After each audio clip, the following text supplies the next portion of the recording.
What's going on in America today? Why are we over our heads in debt?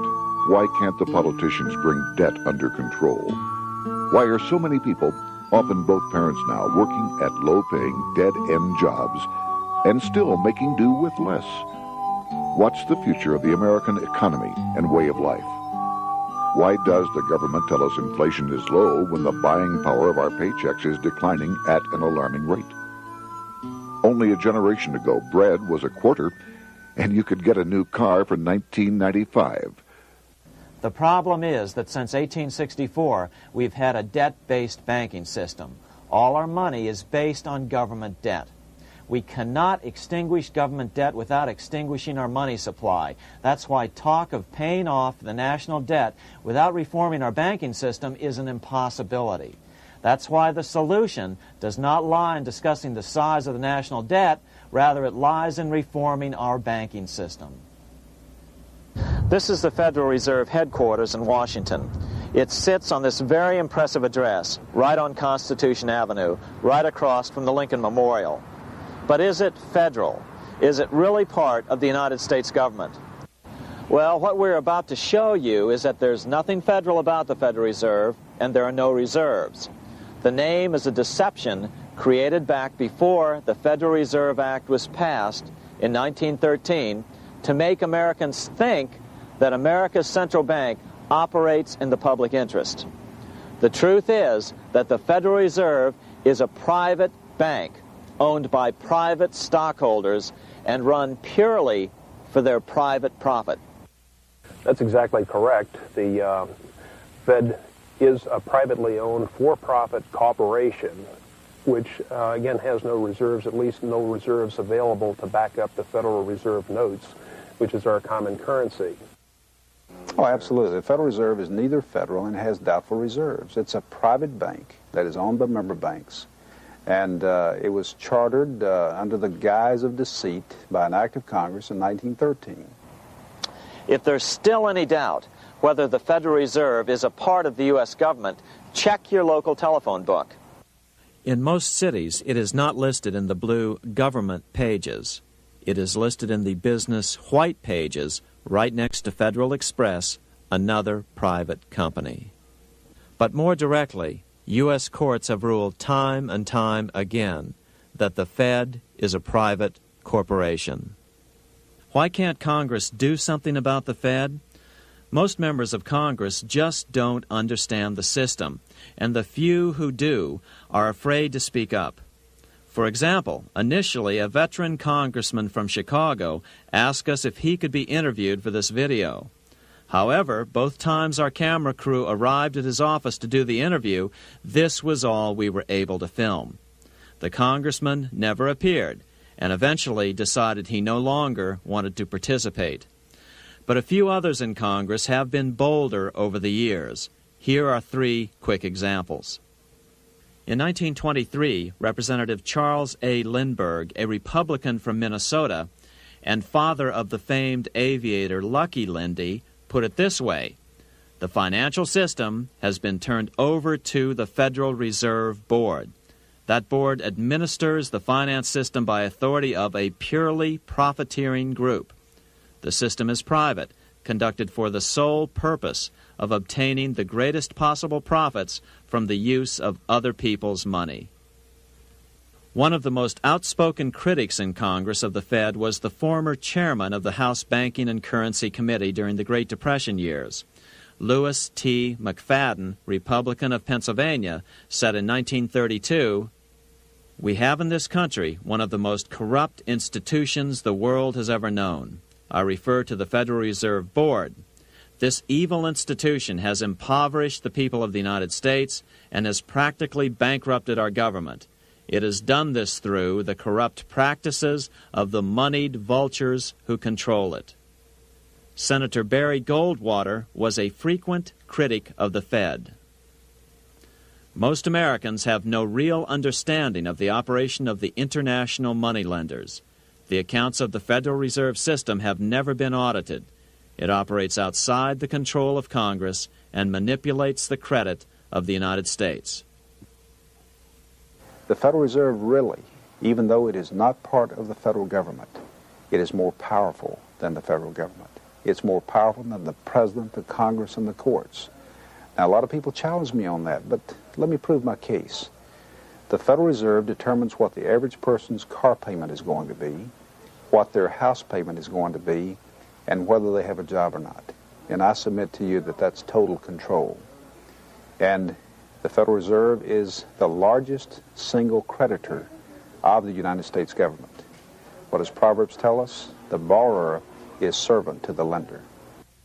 What one has to understand is that from the day the Constitution was adopted right up to today, the folks who profit from privately owned central banks, as Madison called them, the money changers, have fought a running battle for control over who gets to print America's money.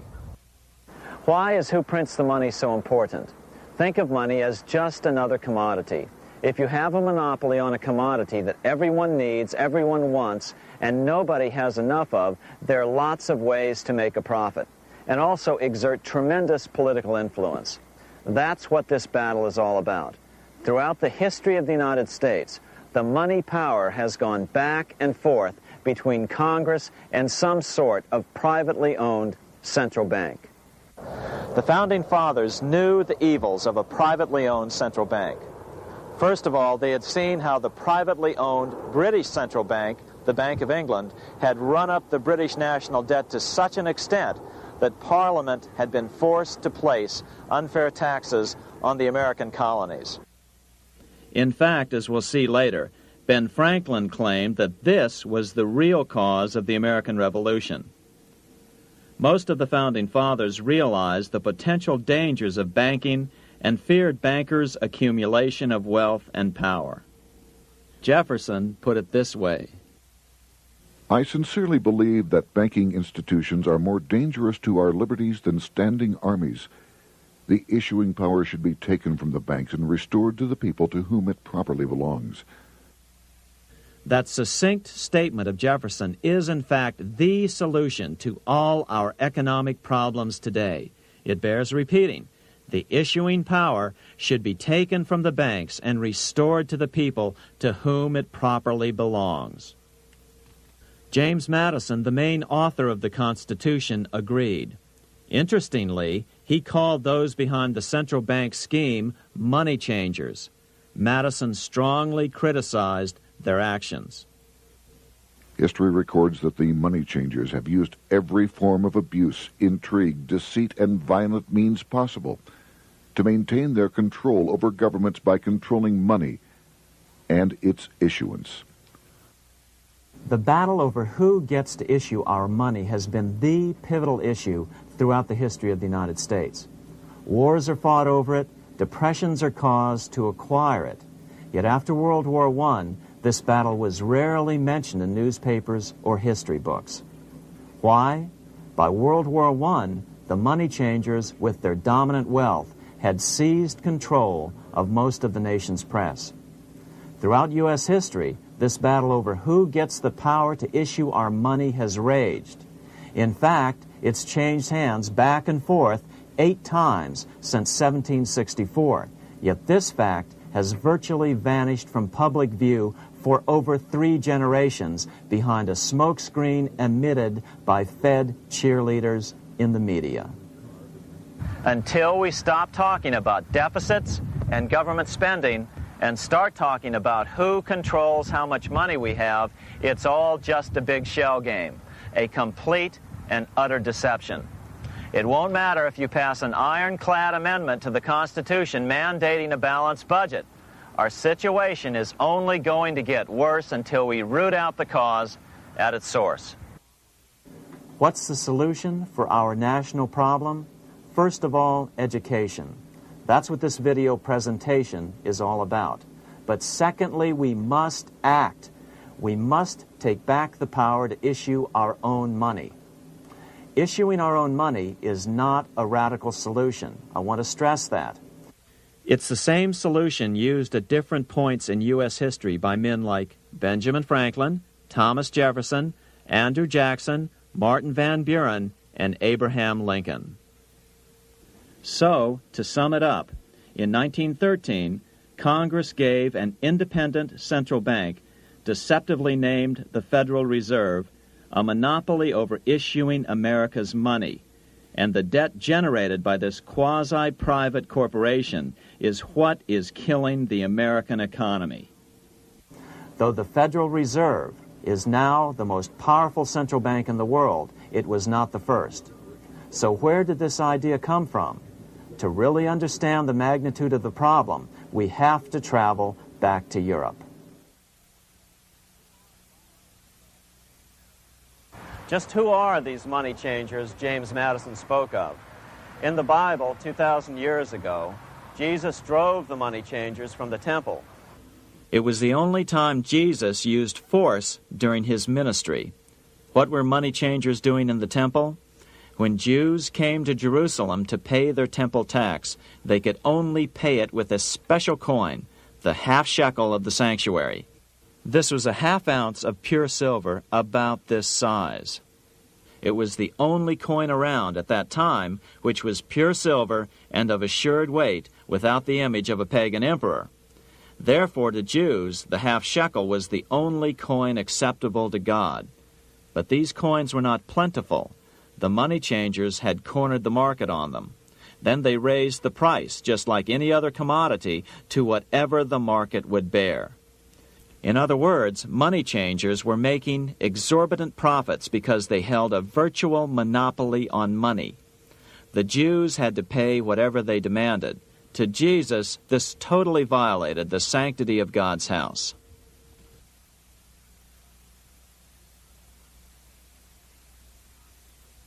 But the money-changing scam did not originate in Jesus' day. 200 years before Christ, Rome was having trouble with money changers.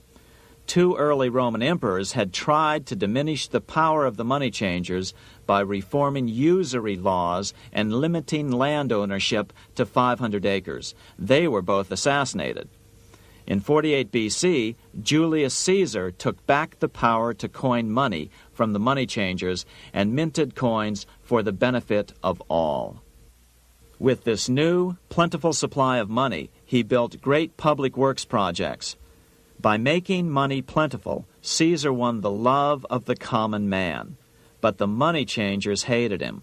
Some believe this was an important factor in Caesar's assassination. One thing is for sure, with the death of Caesar came the demise of plentiful money in Rome. Taxes increased, as did corruption. Just as in the case of America today, usury and debased coin became the rule. Eventually, the Roman money supply was reduced by 90%. As a result, the common people lost their lands and their homes, just as is about to happen soon in America. With the demise of plentiful money, the masses lost confidence in the Roman government and refused to support it. Rome plunged into the gloom of the Dark Ages.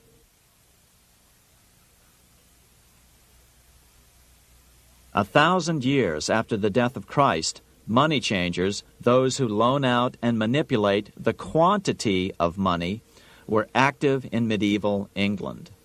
In fact, they were so active that acting together, they could manipulate the entire English economy. These were not bankers per se. The money changers generally were the goldsmiths. They were the first bankers because they started keeping other people's gold for safekeeping in their vaults.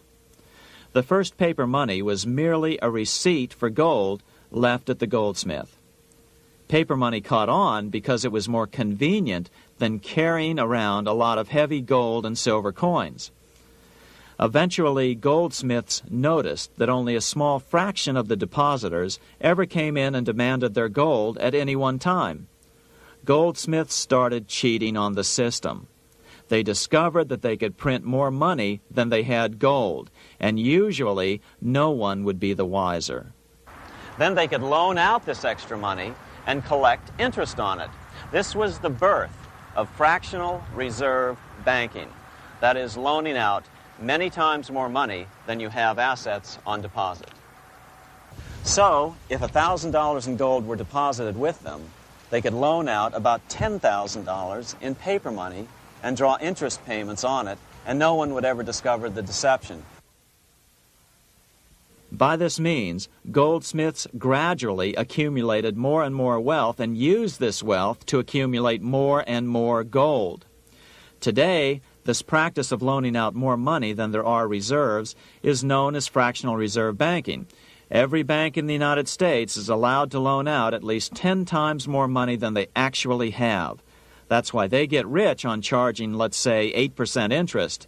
It's not really 8% per year, which is their income. It's 80%. That's why bank buildings are always the largest in town. But does that mean that all interest or all banking should be illegal? Hardly. In the Middle Ages, canon law, the law of the Catholic Church, forbade charging interest on loans. This concept followed the teachings of Aristotle and St. Thomas Aquinas. They taught that the purpose of money was to serve the members of society, to facilitate the exchange of goods needed to lead a virtuous life. Interest, in their belief, hindered this purpose by putting an unnecessary burden on the use of money. In other words, interest was contrary to reason and justice. Reflecting church law in the Middle Ages, Europe forbade charging interest on loans and made it a crime called usury. As commerce grew, and therefore opportunities for investment arose in the late Middle Ages, it came to be recognized that to loan money had a cost for the lender, both in risk and in lost opportunity. So some charges were allowed, but not interest per se. But all moralists, no matter what religion, condemn fraud, oppression of the poor, and injustice as clearly immoral. As we will see, fractional reserve lending is rooted in a fraud, results in widespread poverty, and reduces the value of everyone else's money. The ancient goldsmiths discovered that extra profits could be made by rowing the economy between easy money and tight money. When they made money easier to borrow, then the amount of money in circulation expanded. Money was plentiful. People took out more loans to expand their businesses. But then the money changers would tighten the money supply. They would make loans more difficult to get. What would happen? Just what happens today. A certain percentage of people could not repay their previous loans and could not take out new loans to repay the old ones.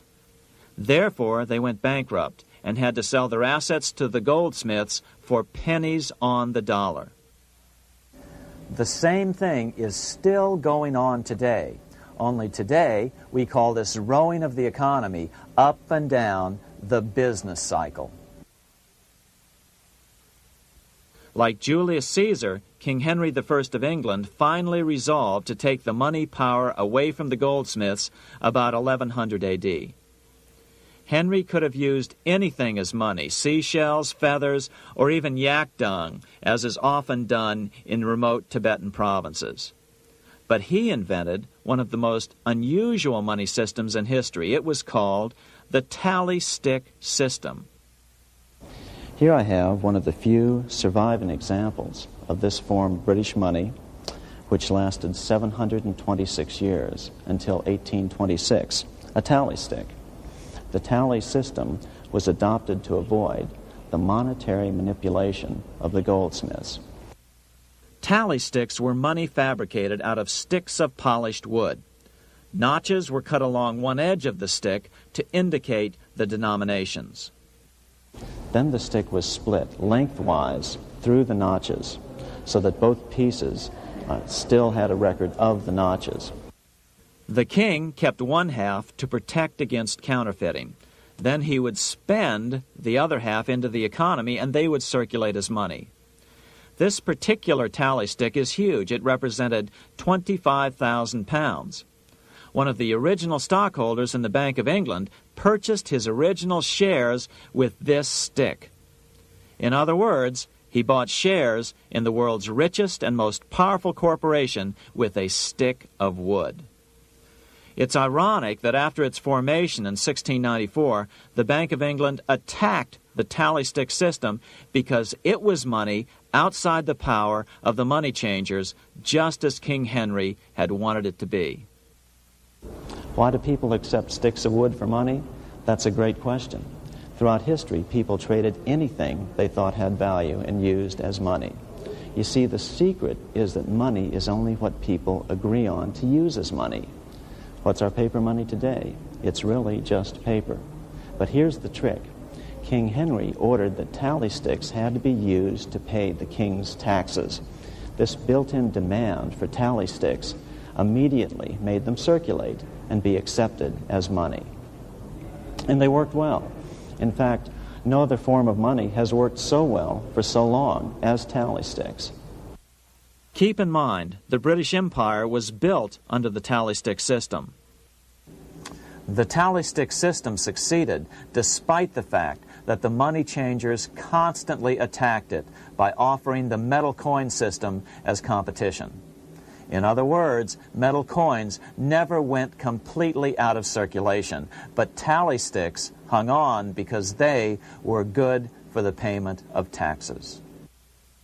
Finally, in the 1500s, King Henry VIII relaxed the laws concerning usury, and the money changers wasted no time reasserting themselves.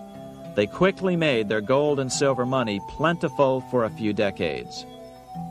But when Queen Mary took the throne and tightened the usury laws again, the money changers renewed the hoarding of gold and silver coins, forcing the economy to plummet.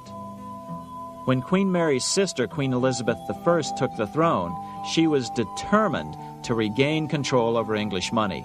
Her solution was to issue gold and silver coins from the public treasury and take the control over the money supply away from the money changers. Although control over money was not the only cause of the English Revolution in 1642, religious differences fueled the conflict. Monetary policy played a major role. Financed by the money changers, Oliver Cromwell finally overthrew King Charles, purged the Parliament, and put the king to death. The money changers were immediately allowed to consolidate their financial power. The result was that for the next 50 years, the money changers plunged Great Britain into a series of costly wars. They took over a square mile of property in the center of London, known as the City of London. This area today is still known as one of the 3 predominant financial centers of the world. Conflicts with the Stuart kings led the money changers in England to combine with those in the Netherlands to finance the invasion of William of Orange, who overthrew the Stuarts in 1688 and took the English throne.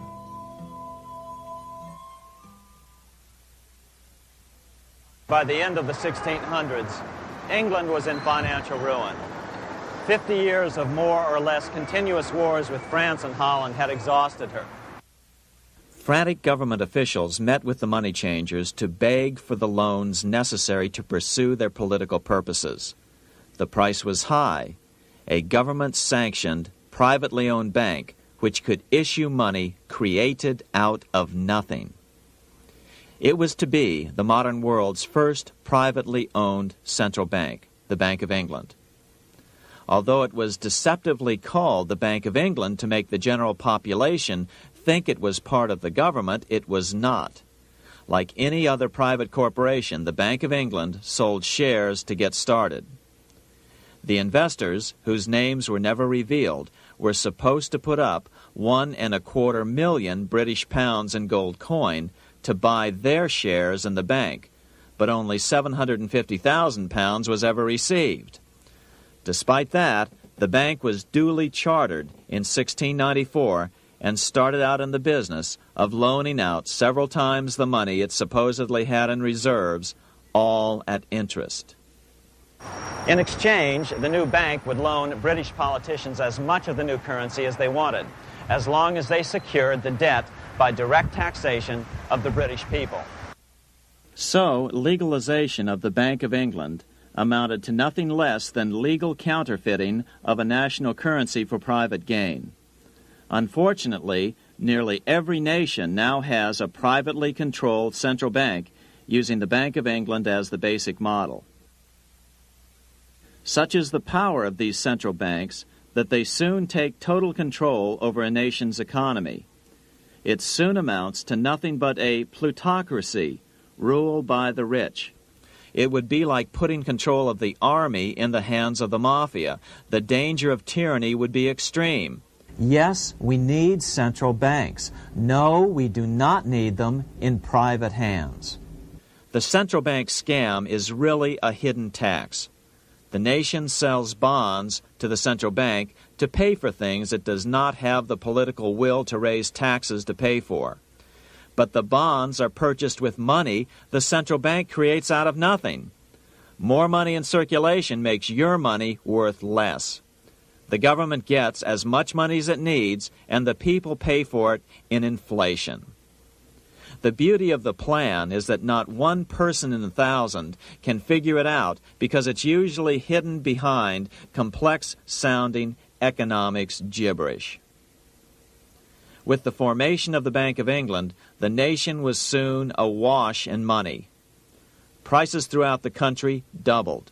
Massive loans were granted for just about any wild scheme. One venture proposed to drain the Red Sea to recover gold supposedly lost when the Egyptian army drowned pursuing Moses and the Israelites.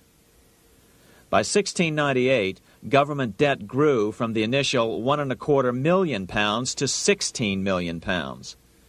Naturally, taxes were increased and then increased again to pay for all of this. With the British money supply firmly in their grip, the British economy began a wild roller coaster series of booms and depressions, exactly the sort of thing a central bank claims it is determined to prevent. There are two things which I think are intrinsic not just to the Bank of England but to central banking generally. The first is an involvement in the formulation of monetary policy with the specific objective of achieving monetary stability. However, since the Bank of England took control, the British pound has rarely been stable. Now let's take a look at the role of the Rothschild family, the family said to be the wealthiest in the world.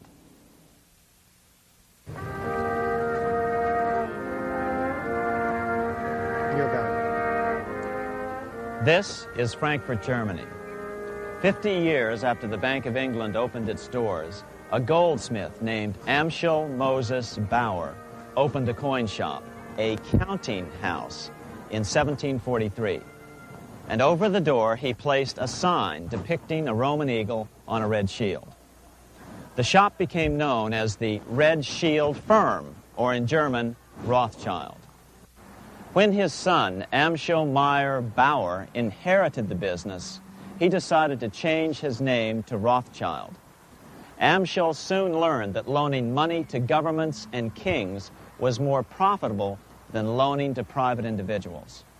Not only were the loans bigger, but they were secured by the nation's taxes. Mayer Rothschild had 5 sons. He trained them all in the skills of money creation, then sent them out to the major capitals of Europe to open branch offices of the family banking business. His first son, Amschel Meyer, stayed in Frankfurt to mind the hometown bank. His second son, Solomon, was sent to Vienna. His third son, Nathan, was clearly the most clever. He was sent to London at age 21 in 1798, 100 years after the founding of the Bank of England. His fourth son, Karl, went to Naples, and his fifth son, Jacob, went to Paris. In 1785, Mayer Amschel moved his entire family to this larger house, a 5-story dwelling he shared with the Schiff family. This house was known as the Green Shield. The Rothschilds and the Schiffs would play a central role in the rest of European financial history and in that of the United States. The Rothschilds broke into dealings with European royalty here at Wilhelmshof, the palace of the wealthiest man in Germany. In fact, the wealthiest monarch in all Europe, Prince William of Hesse-Kassel. At first, the Rothschilds were only helping William speculate in precious coins. But when Napoleon chased Prince William into exile, he sent £550,000, a gigantic sum at that time, to Nathan Rothschild in London with instructions for him to buy consols, British government bonds, also called government stock. But Rothschild used the money for his own purposes. With Napoleon on the loose, the opportunities of wartime investments were nearly limitless. William returned here sometime prior to the Battle of Waterloo in 1815. He summoned Rothschild and demanded his money back. The Rothschilds returned William's money with the interest the British consuls would have paid him had the investment actually been made. But the Rothschilds kept all the past profits they had made using William's money. Nathan Rothschild later bragged that in the 17 years he'd been in England, he'd increased his original £20,000 stake given to him by his father by 2,500 times. By cooperating within the family, the Rothschilds soon grew unbelievably wealthy. By the mid-1800s, they dominated all European banking and were certainly the wealthiest family in the world. They financed Cecil Rhodes, making it possible for him to establish a monopoly over the diamond and gold fields of South Africa. In America, they financed the Harrimans and railroads, the Vanderbilts and railroads and the press, and Carnegie in the steel industry, among many others. In fact, during World War I, J.P. Morgan was thought to be the richest man in America. But after his death, it was discovered that he was actually only a lieutenant of the Rothschilds. Once Morgan's will was made public, it was discovered that he owned only 19% of J.P. Morgan companies. By 1850, James Rothschild, the heir of the French branch of the family, was said to be worth 600 million French francs, 150 million more than all the other bankers in France put together. He built this mansion called Ferrier, just east of Paris. Wilhelm I, on seeing it, exclaimed, "Kings couldn't afford this. It could only belong to a Rothschild." Another 19th century French commentator put it this way: "There is but one power in Europe, and that is Rothschild." There is no evidence that their predominant standing in European or world finance has changed. Now let's take a look at the results the Bank of England had produced on the British economy and how that later was the root cause of the American Revolution.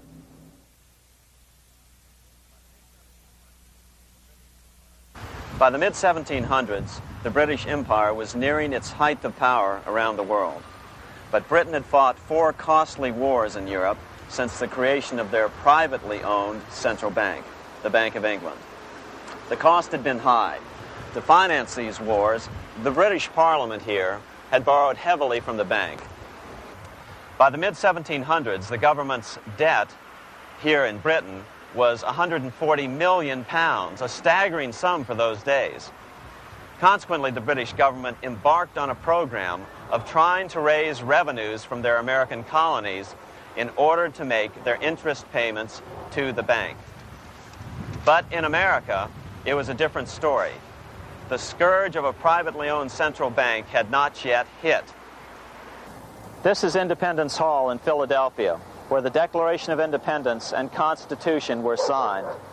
In the mid-1700s, pre-revolutionary America was still relatively poor.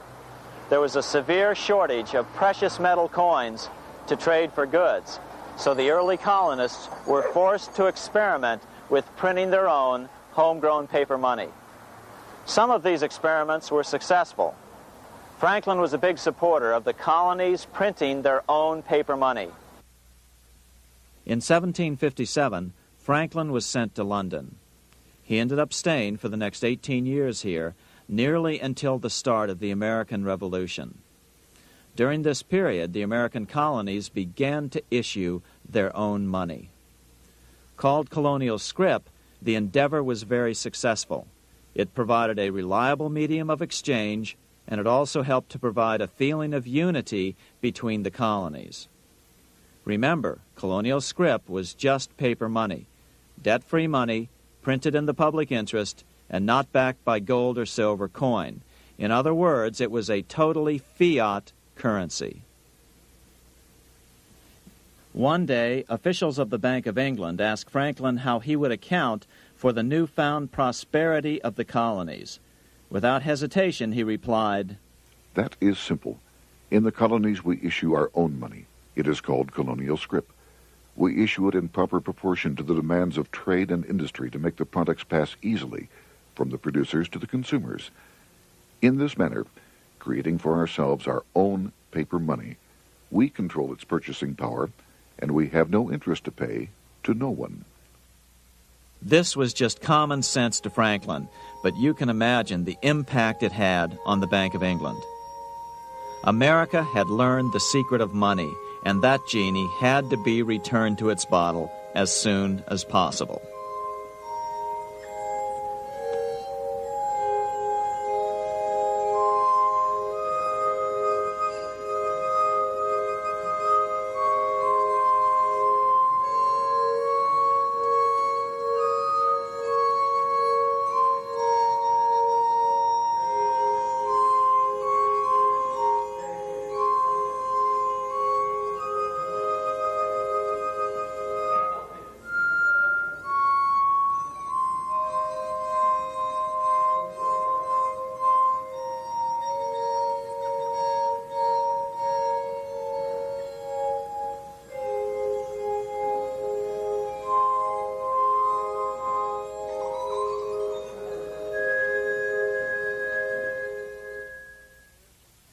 As a result, Parliament hurriedly passed the Currency Act of 1764.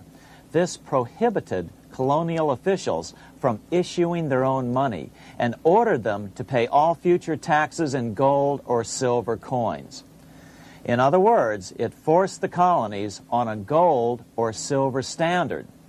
For those who still believe that a gold standard is the answer for America's current monetary problems, look what happened to America after that. Writing in his autobiography, Franklin said, "In 1 year, the conditions were so reversed that the era of prosperity ended and a depression set in to such an extent that the streets of the colonies were filled with unemployed." Franklin claims that this was even the basic cause for the American Revolution. As Franklin put it in his autobiography, "The colonies would gladly have borne a little tax on tea and other matters had it not been that England took away from the colonies their money, which created unemployment and dissatisfaction. The inability of the colonists to get the power to issue their own money permanently out of the hands of George III and the international bankers was the prime reason for the Revolutionary War."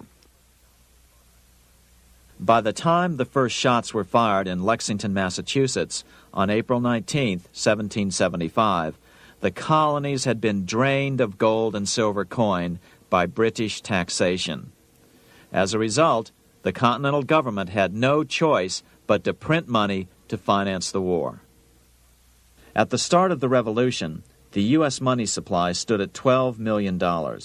By the end of the war, it was nearly $500 million. As a result, the currency was virtually worthless. Shoes sold for $5,000 a pair. Colonial scrip had worked because just enough was issued to facilitate trade. As George Washington lamented, "A wagon load of money will scarcely purchase a wagon load of provisions." Today, those who support a gold-backed currency point to this period during the Revolution to demonstrate the evils of a fiat currency. But remember, the same currency had worked so well 20 years earlier during times of peace that the Bank of England had Parliament outlaw it. Towards the end of the Revolution, the Continental Congress, meeting here at Independence Hall, grew desperate for money. In 1781, they allowed Robert Morris, their financial superintendent, to open a privately owned central bank. Incidentally, Morris was a wealthy man who had grown wealthier during the Revolution by trading in war materials. Called the Bank of North America, the new bank was closely modeled after the Bank of England. It was allowed to practice fractional reserve banking. That is, it could lend out money it didn't have, then charge interest on it. If you or I were to do that, we would be charged with fraud, a felony. The bank's charter called for private investors to put up $400,000 worth of initial capital. But when Morris was unable to raise the money, he brazenly used his political influence to have gold deposited in the bank, which had been loaned to America by France. He then loaned this money to himself and his friends to reinvest in shares of the bank. And, like the Bank of England, the bank was given a monopoly over the national currency. Soon the dangers became clear. The value of American currency continued to plummet. So, 4 years later, in 1785, the bank's charter was not renewed. The leader of the effort to kill the bank, William Findley of Pennsylvania, explained the problem this way, quote, "This institution, having no principle but that of avarice, will never be varied in its object, to engross all the wealth, power, and influence of the state." The men behind the Bank of North America, Alexander Hamilton, Robert Morris, and the bank's president, Thomas Whiling, did not give up. Only 6 years later, Hamilton, then Secretary of the Treasury, and his mentor, Morris, rammed a new privately owned central bank through the new Congress. Called the first bank of the United States, Thomas Whiling again served as the bank's president. The players were the same, only the name of the bank was changed.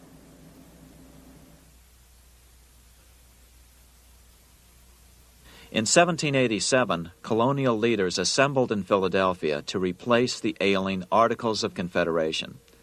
As we saw earlier, both Thomas Jefferson and James Madison were unalterably opposed to a privately owned central bank. They had seen the problems caused by the Bank of England. They wanted nothing of it. As Jefferson later put it,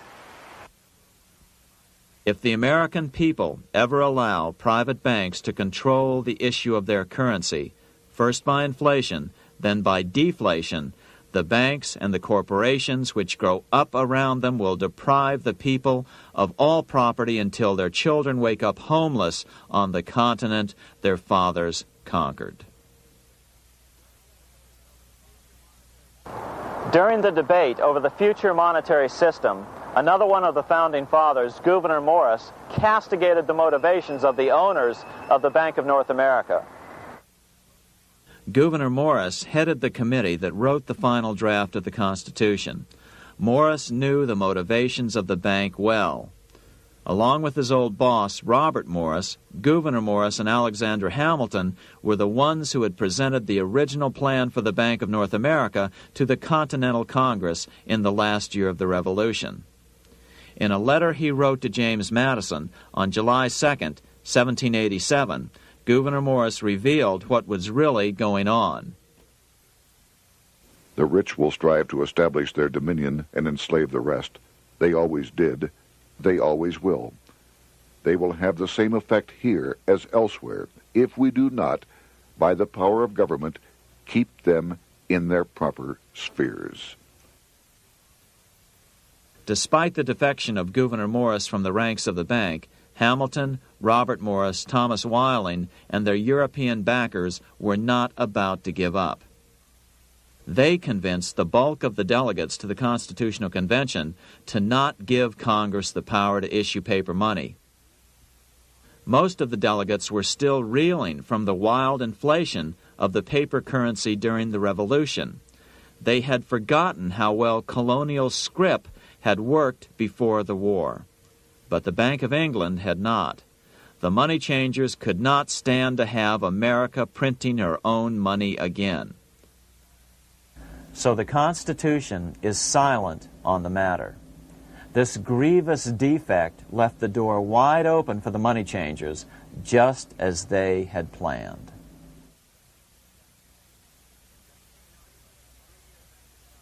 In 1790, less than 3 years after the Constitution had been signed, the money changers struck again.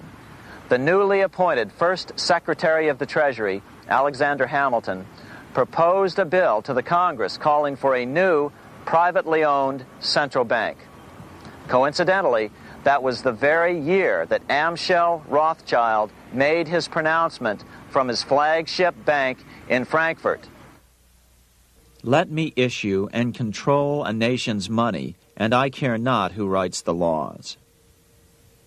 Alexander Hamilton was a tool of the international bankers, and he wanted to create the U.S. Bank, the BUS, or the Bank of the United States, and did so.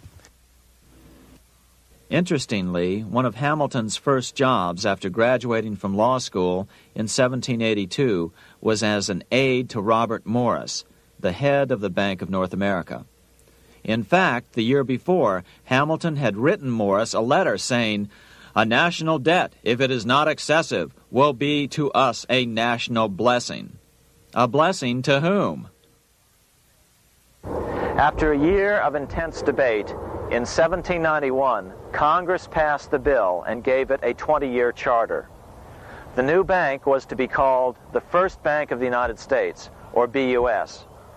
Here we are in front of the First Bank of the United States in Philadelphia. The bank was given a monopoly on printing U.S. currency, even though 80% of its stock would be held by private investors. The other 20% would be purchased by the U.S. government. But the reason was not to give the government a piece of the action. It was to provide the capital for the other 80% owners. As with the old Bank of North America and the Bank of England before that, the stockholders never paid the full amount for their shares. The U.S. government put up their initial $2 million in cash. Then the bank, through the old magic of fractional reserve lending, made loans to its charter investors so they could come up with the remaining $8 million of capital needed for this risk-free investment. Like the Bank of England, the name of the Bank of the United States was deliberately chosen to hide the fact that it was privately controlled. And like the Bank of England, the names of the investors in the bank were never revealed. Many years later, it was a common saying that the Rothschilds were the power behind the old Bank of the United States. The bank was sold to Congress as a way to bring stability to the banking system and eliminate inflation. So what happened? Over the first 5 years, the U.S. government borrowed $8.2 million from the Bank of the United States. In the same 5-year period, prices rose by 72%. Jefferson, as the new Secretary of State, watched the borrowing with sadness and frustration, unable to stop it. I wish it were possible to obtain a single amendment to our Constitution, taking from the federal government the power of borrowing. Millions of Americans feel the same way today. They watch in helpless frustration as the federal government borrows the American economy into oblivion. So, although it was called the First Bank of the United States, it was not the first attempt at a privately owned central bank in this country. As with the Bank of North America, the government put up most of the cash to get this private bank going, then the bankers loaned the money to each other to buy the remaining stock in the bank. It was a scam, plain and simple, and they wouldn't be able to get away with it for long. But first, we have to travel back to Europe to see how a single man was able to manipulate the entire British economy by obtaining the first news of Napoleon's final defeat.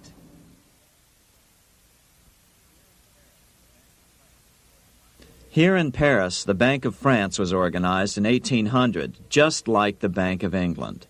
But Napoleon decided France had to break free of debt, and he never trusted the Bank of France. He declared that when a government is dependent upon bankers for money, the bankers, not the leaders of the government, are in control. The hand that gives is above the hand that takes. Money has no motherland. Financiers are without patriotism and without decency. Their sole object is gain. Back in America, unexpected help was about to arrive. In 1800, Thomas Jefferson narrowly defeated John Adams to become the third president of the United States. By 1803, Jefferson and Napoleon had struck a deal. The U.S. would give Napoleon $3 million in gold in exchange for a huge chunk of territory west of the Mississippi River, the Louisiana Purchase. With that $3 million, Napoleon quickly forged an army and set off across Europe, conquering everything in his path. But the Bank of England quickly rose to oppose him. They financed every nation in his path, reaping the enormous profits of war. Prussia, Austria, and finally Russia all went heavily into debt in a futile attempt to stop Napoleon. 4 years later, with the main French army in Russia, 30-year-old Nathan Rothschild, the head of the London office of the Rothschild family, personally took charge of a bold plan to smuggle a much-needed shipment of gold right through France to finance an attack by the Duke of Wellington from Spain. Nathan later bragged at a dinner party in London that it was the best business he'd ever done. Little did he know that he would do much better business in the near future. Wellington's attacks from the south and other defeats eventually forced Napoleon to abdicate, and Louis XVIII was crowned king. Napoleon was exiled to Elba, a tiny island off the coast of Italy, supposedly exiled from France forever. While Napoleon was in exile on Elba, temporarily defeated by England with the financial help of the Rothschilds, America was trying to break free of its central bank as well.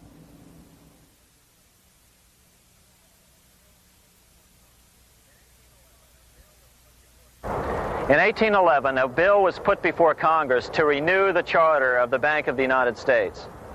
The debate grew very heated, and the legislatures of both Pennsylvania and Virginia passed resolutions asking Congress to kill the bank. The press corps of the day attacked the bank openly, calling it a great swindle, a vulture, a viper, and a cobra. Oh, to have an independent press once again in America. A congressman named P.B. Porter attacked the bank from the floor of Congress, saying if the bank's charter was renewed, Congress, quote, will have planted in the bosom of this Constitution a viper, which one day or another will sting the liberties of this country to the heart, close quote. Prospects didn't look that good for the bank. Some writers have even claimed that Nathan Rothschild warned that the United States would find itself involved in a most disastrous war if the bank's charter were not renewed. But it wasn't enough. When the smoke had cleared, the renewal bill was defeated by a single vote in the House and was deadlocked in the Senate. By now, America's fourth president, James Madison, was in the White House. Remember, Madison was a staunch opponent of the bank. His vice president, George Clinton, broke a tie in the Senate and sent the bank into oblivion. Within 5 months, England attacked the U.S., and the War of 1812 was on. But the British were still busy fighting Napoleon, and so the War of 1812 ended in a draw in 1814. Though the money changers were temporarily down, they were far from out. It would take them only another 2 years to bring back their bank bigger and stronger than ever.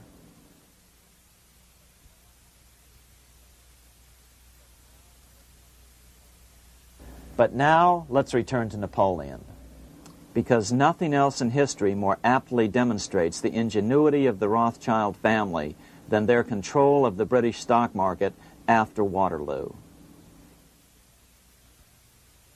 In 1815, a year after the end of the War of 1812 in America, Napoleon escaped his exile and returned to Paris. French troops were sent out to capture him, but such was his charisma that the soldiers rallied around their old leader and hailed him as their emperor once again. In March of 1815, Napoleon equipped an army which Britain's Duke of Wellington defeated less than 90 days later at Waterloo. Some writers claim Napoleon borrowed £5 million from the Bank of England to rearm, but it appears these funds actually came from the Ouvard banking house in Paris. Nevertheless, from about this point on, it was not unusual for privately controlled central banks to finance both sides in a war. Why would a central bank finance opposing sides in a war? Because war is the biggest debt generator of them all. A nation will borrow any amount for victory. The ultimate loser is loaned just enough to hold out the vain hope of victory, and the ultimate winner is given enough to win. Besides, such loans are usually conditioned upon the guarantee that the victor will honor the debts of the vanquished.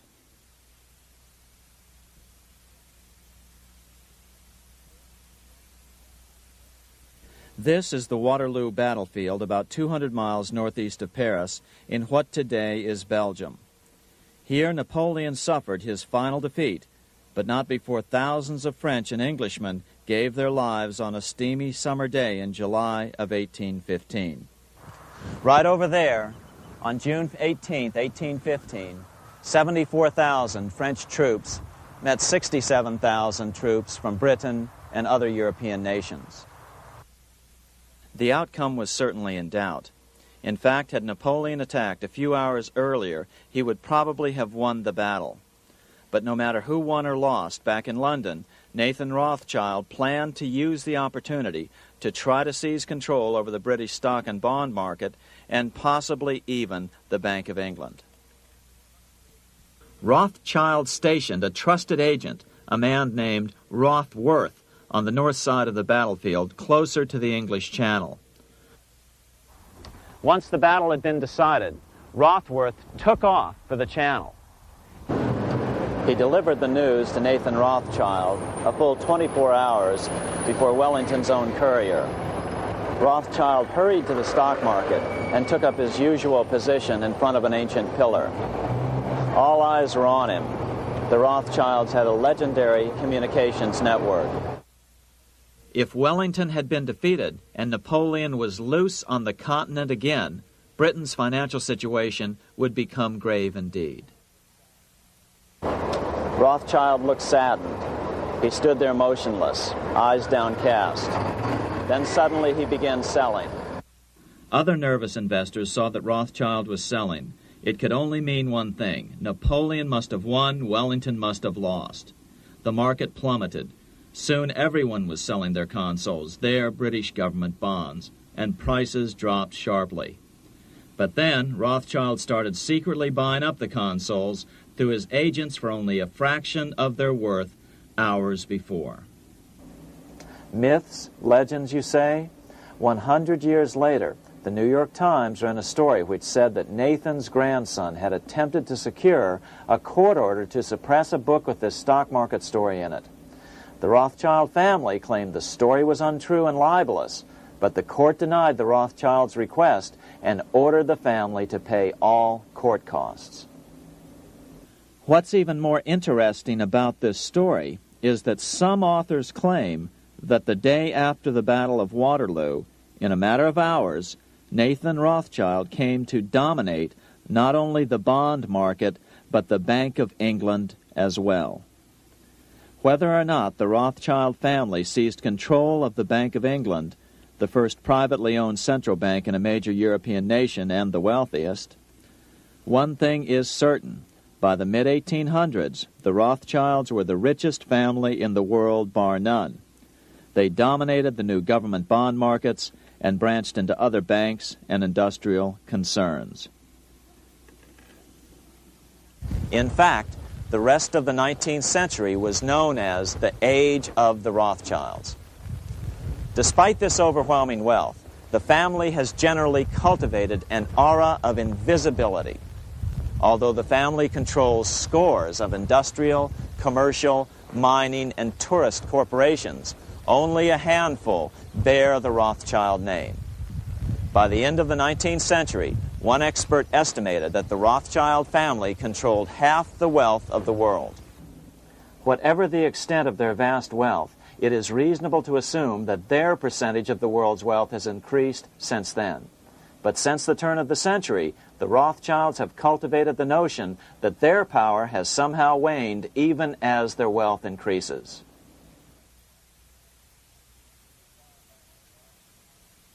Meanwhile, back in Washington in 1816, just 1 year after Waterloo and Rothschild's alleged takeover of the Bank of England, the American Congress passed a bill permitting yet another privately owned central bank. This bank was called the Second Bank of the United States. The new bank's charter was a copy of the previous banks. The U.S. government would own 20% of the shares of the bank. Of course, the federal share was paid by the Treasury up front into the bank's coffers. Then, through the magic of fractional reserve lending, it was transformed into loans to private investors who then bought the remaining 80% of the shares. Just as before, the primary stockholders remained a secret. But it is known that the largest block of shares, about 1/3 of the total, were sold to foreigners. As one observer put it, it is certainly no exaggeration to say that the Second Bank of the United States was rooted as deeply in Britain as it was in America. So, by 1816, some authors claim the Rothschilds had taken control over the Bank of England and backed a new, privately owned central bank in America as well.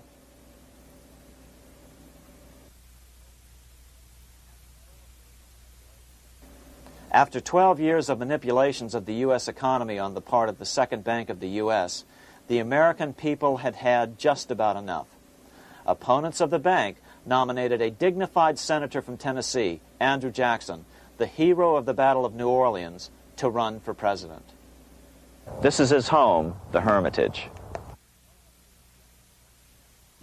No one gave Jackson a chance initially. The bank had long ago learned how the political process could be controlled with money. To the surprise and dismay of the money changers, Jackson was swept into office in 1828. Jackson was determined to kill the bank at the first opportunity and wasted no time in trying to do so. But the bank's 20-year charter didn't come up for renewal until 1836, the last year of his second term, if he could survive that long. During his first term, Jackson contented himself with rooting out the bank's many minions from government service. He fired 2,000 of the 11,000 employees of the federal government. In 1832, with his re-election approaching, the bank struck an early blow, hoping Jackson would not want to stir up controversy. They asked Congress to pass a renewal bill 4 years early. Naturally, Congress complied, then sent it to the president for signing. But Jackson weighed in with both feet. Old Hickory, never a coward, vetoed the bill. His veto message is one of the great American documents. It clearly lays out the responsibility of the American government towards its citizens, rich and poor. It is not our own citizens only who are to receive the bounty of our government. More than 8 million of the stock of this bank are held by foreigners. Is there no danger to our liberty and independence in a bank that in its nature has so little to bind it to our country? Controlling our currency, receiving our public monies, and holding thousands of our citizens' independence would be more formidable and dangerous than a military power of the enemy. If government would confine itself to equal protection and, as heaven does its rains, shower its favor alike on the high and the low, the rich and the poor, it would be an unqualified blessing. In the act before me, there seems to be a wide and unnecessary departure from these just principles. Later that year, in July 1832, Congress was unable to override Jackson's veto. Now Jackson had to stand for re-election. Jackson took his argument directly to the people. For the first time in U.S. history, Jackson took his presidential campaign on the road. Before then, presidential candidates stayed at home and looked presidential. His campaign slogan was Jackson and no bank. The National Republican Party ran Senator Henry Clay against Jackson. Despite the fact that the bankers poured over $3 million into Clay's campaign, Jackson was reelected by a landslide in November of 1832. Despite his presidential victory, Jackson knew the battle was only beginning. "The hydra of corruption is only scotched, not dead," said the newly elected president. Jackson ordered his new Secretary of Treasury, Lewis McLean, to start removing the government's deposits from the second bank and start placing them in state banks. But McLean refused to do so. Jackson fired him and appointed William J. Duane as the new Secretary of the Treasury. Duane also refused to comply with the president's requests, and so Jackson fired him as well and then appointed Roger B. Taney to the office. Taney did withdraw government funds from the bank starting on October 1st, 1833. Jackson was jubilant. "I have it chained. I'm ready with screws to draw every tooth and then the stumps." But the bank was not yet done fighting. Its head, Nicholas Biddle, used his influence to get the Senate to reject Taney's nomination. Then, in a rare show of arrogance, Biddle threatened to cause a depression if the bank was not rechartered. This worthy president thinks that because he has scalped Indians and imprisoned judges, he is to have his way with the bank. He is mistaken. Next, in an unbelievable fit of honesty for a central banker, Biddle admitted that the bank was going to make money scarce to force Congress to restore the bank. Nothing but widespread suffering will produce any effect on Congress. Our only safety is in pursuing a steady course of firm restriction, and I have no doubt that such a course will ultimately lead to restoration of the currency and the recharter of the bank. What a stunning revelation. Here was the pure truth, revealed with shocking clarity. Biddle intended to use the money contraction power of the bank to cause a massive depression until America gave in. Unfortunately, this has happened time and time again throughout U.S. history and is about to happen again in today's world. Nicholas Biddle made good on his threat. The bank sharply contracted the money supply by calling in old loans and refusing to extend new ones. A financial panic ensued, followed by a deep depression. Naturally, Biddle blamed Jackson for the crash, saying that it was caused by the withdrawal of federal funds from the bank. Unfortunately, his plan worked well. Wages and prices sagged. Unemployment soared along with business bankruptcies. The nation quickly went into an uproar. Newspaper editors blasted Jackson in editorials. The bank threatened to withhold payments, which then could be made directly to key politicians for their support. Within only months, Congress assembled in what was called the panic session. 6 months after he had withdrawn funds from the bank, Jackson was officially censured by a resolution which passed the Senate by a vote of 26 to 20. It was the first time a president had ever been censured by Congress. Jackson lashed out at the bank. "You are a den of vipers. I intend to rout you out, and by eternal God, I will rout you out." America's fate teetered on a knife edge. If Congress could muster enough votes to override Jackson's veto, the bank would be granted another 20-year monopoly or more over America's money, time enough to consolidate its already great power. Then a miracle occurred. The governor of Pennsylvania came out supporting President Jackson and strongly criticized the bank. On top of that, Biddle had been caught boasting in public about the bank's plan to crash the economy. Suddenly, the tide shifted. In April of 1834, the House of Representatives voted 134 to 82 against rechartering the bank. This was followed up by an even more lopsided vote to establish a special committee to investigate whether the bank had caused the crash. When the investigating committee arrived at the bank's door in Philadelphia, armed with a subpoena to examine the books, Biddle refused to give them up. Nor would he allow inspection of correspondence with congressmen relating to their personal loans and advances he'd made to them. He also refused to testify before the committee back in Washington. On January 8th, 1835, Jackson paid off the final installment on the national debt, which had been necessitated by allowing the banks to issue currency for government bonds rather than simply issuing treasury notes without such debt.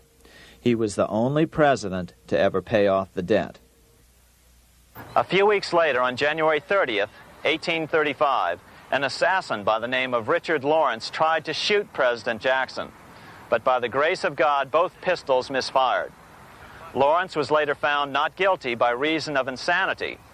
After his release, he bragged to friends that powerful people in Europe had put him up to the task and promised to protect him if he were caught. The following year, when its charter ran out, the Second Bank of the United States ceased functioning as the nation's central bank. Biddle was later arrested and charged with fraud. He was tried and acquitted, but died shortly thereafter while still tied up in civil suits. After his second term as president, Jackson retired here to the Hermitage outside of Nashville to live out his life. He is still remembered here for his determination to kill the bank. In fact, he killed it so well that it took the money changers 77 years to undo the damage. When asked what his most important accomplishment had been, Jackson replied, "I killed the bank." Unfortunately, even Jackson failed to grasp the entire picture and its root cause. Although Jackson had killed the central bank, the most insidious weapon of the money changers, fractional reserve banking, remained in use by the numerous state-chartered banks. This fueled economic instability in the years before the Civil War. Still, the central bankers were out, and as a result, America thrived as it expanded westward. During this time, the principal money changers struggled to regain their lost centralized power, but to no avail. Then, finally, they reverted to the old central bankers' formula: war to create debt and dependency. If they couldn't get their central bank any other way, America could be brought to its knees by plunging it into a civil war, just as they had done in 1812 after the first Bank of the United States was not rechartered. 1 month after the inauguration of Abraham Lincoln, the first shots of the American Civil War were fired here at Fort Sumter, South Carolina, on April 12, 1861. Certainly slavery was a cause for the Civil War, but not the primary cause. Lincoln knew that the economy of the South depended upon slavery, and so before the Civil War, he had no intention of eliminating it. Lincoln had put it this way in his inaugural address only 1 month earlier. I have no purpose, directly or indirectly, to interfere with the institution of slavery in the states where it now exists. I believe I have no lawful right to do so, and I have no inclination to do so. Even after the first shots were fired here at Fort Sumter, Lincoln continued to insist that the Civil War was not about the issue of slavery. My paramount objective is to save the Union, and it is not either to save or destroy slavery. If I could save the Union without freeing any slave, I would do it. So what was the Civil War all about? There were many factors at play. Northern industrialists had used protective tariffs to prevent the southern states from buying cheaper European goods. Europe retaliated by stopping cotton imports from the South. The southern states were in a double financial bind. They were forced to pay more for most of the necessities of life, while their income from cotton exports plummeted. The South was angry. But there were other factors at work. The money changers were still stung by America's withdrawal from their control 25 years earlier. Since then, America's wildcat economy had made the nation rich, a bad example for the rest of the world. The central bankers now saw an opportunity to split the rich new nation, to divide and conquer by war. Was this just some sort of wild conspiracy theory at the time? Well, let's take a look at what a well-placed observer of the scene had to say at the time. His name was Otto von Bismarck, Chancellor of Germany, the man who united the German states a few years later. The division of the United States into federations of equal force was decided long before the Civil War by the high financial powers of Europe. These bankers were afraid that the United States, if they remained as one bloc and as one nation, would attain economic and financial independence which would upset their financial domination over the world. Within months after the first shots here at Fort Sumter, the central bankers loaned Napoleon III of France, the nephew of the Waterloo Napoleon, 210 million francs to seize Mexico and station troops along the southern border of the U.S., taking advantage of their war to violate the Monroe Doctrine and return Mexico to colonial rule. No matter what the outcome of the Civil War, a weakened America, heavily indebted to the money changers, would open up Central and South America once again to European colonization and domination. The very thing America's Monroe Doctrine had forbade in 1823. At the same time, Great Britain moved 11,000 troops into Canada and positioned them menacingly along America's northern border. The British fleet went to war alert should their quick intervention be called for. Lincoln knew he was in a double bind. That's why he agonized over the fate of the Union. There was a lot more to it than just differences between the North and the South. That's why his emphasis was always on union and not merely the defeat of the South. But Lincoln needed money to win. In 1861, Lincoln and his Secretary of Treasury, Salmon P. Chase, went to New York to apply for the necessary loans. The money changers, anxious to see the Union fail, offered loans at 24 to 36% interest. Lincoln said thanks, but no thanks, and returned to Washington. Lincoln sent for an old friend, Colonel Dick Taylor of Chicago, and put him on the problem of financing the war. During one meeting, Lincoln asked Taylor what he'd discovered. Taylor put it this way. Why, Lincoln, that is easy. Just get Congress to pass a bill authorizing the printing of full legal tender Treasury notes, and pay your soldiers with them, and go ahead and win your war with them also. When Lincoln asked if the people of the United States would accept the notes, Taylor said, "The people, or anyone else, will not have any choice in the matter if you make them full legal tender. They will have the full sanction of the government and be just as good as any money, as Congress is given that express right by the Constitution." So that's exactly what Lincoln did. In 1862-63, he printed up $450 million worth of the new bills.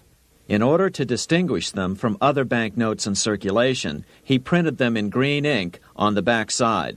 That's why the notes were called greenbacks. With this new money, Lincoln paid the troops and bought their supplies.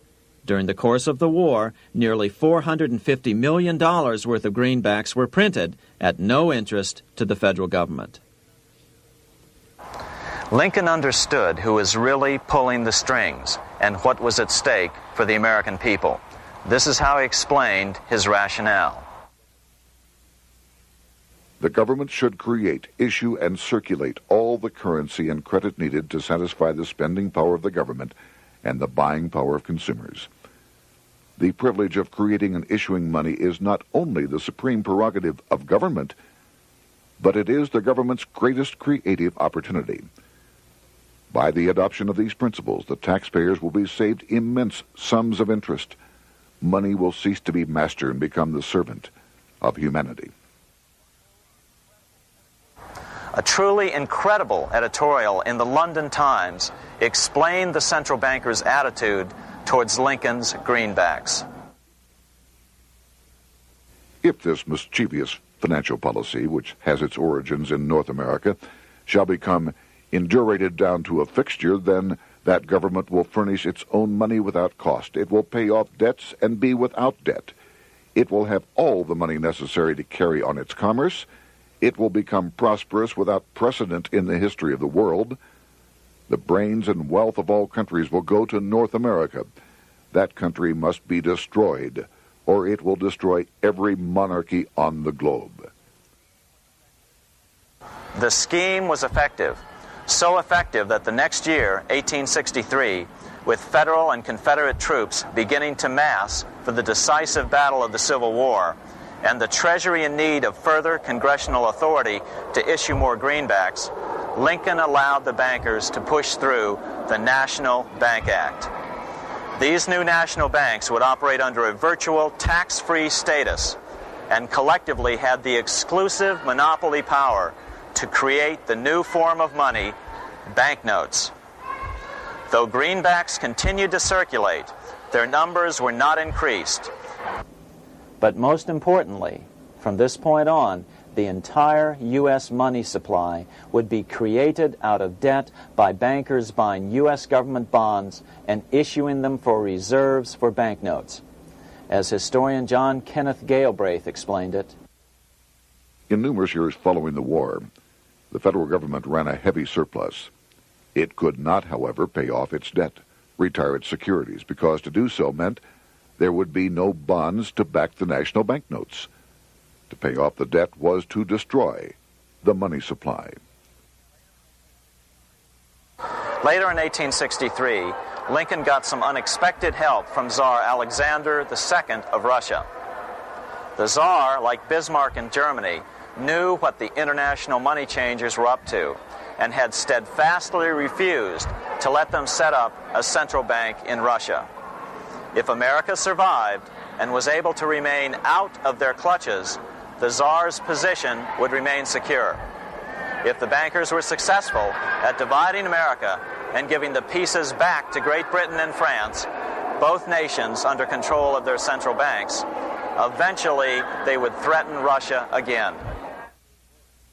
So the Tsar gave orders that if either England or France actively intervened and gave aid to the South, Russia would consider such action as a declaration of war.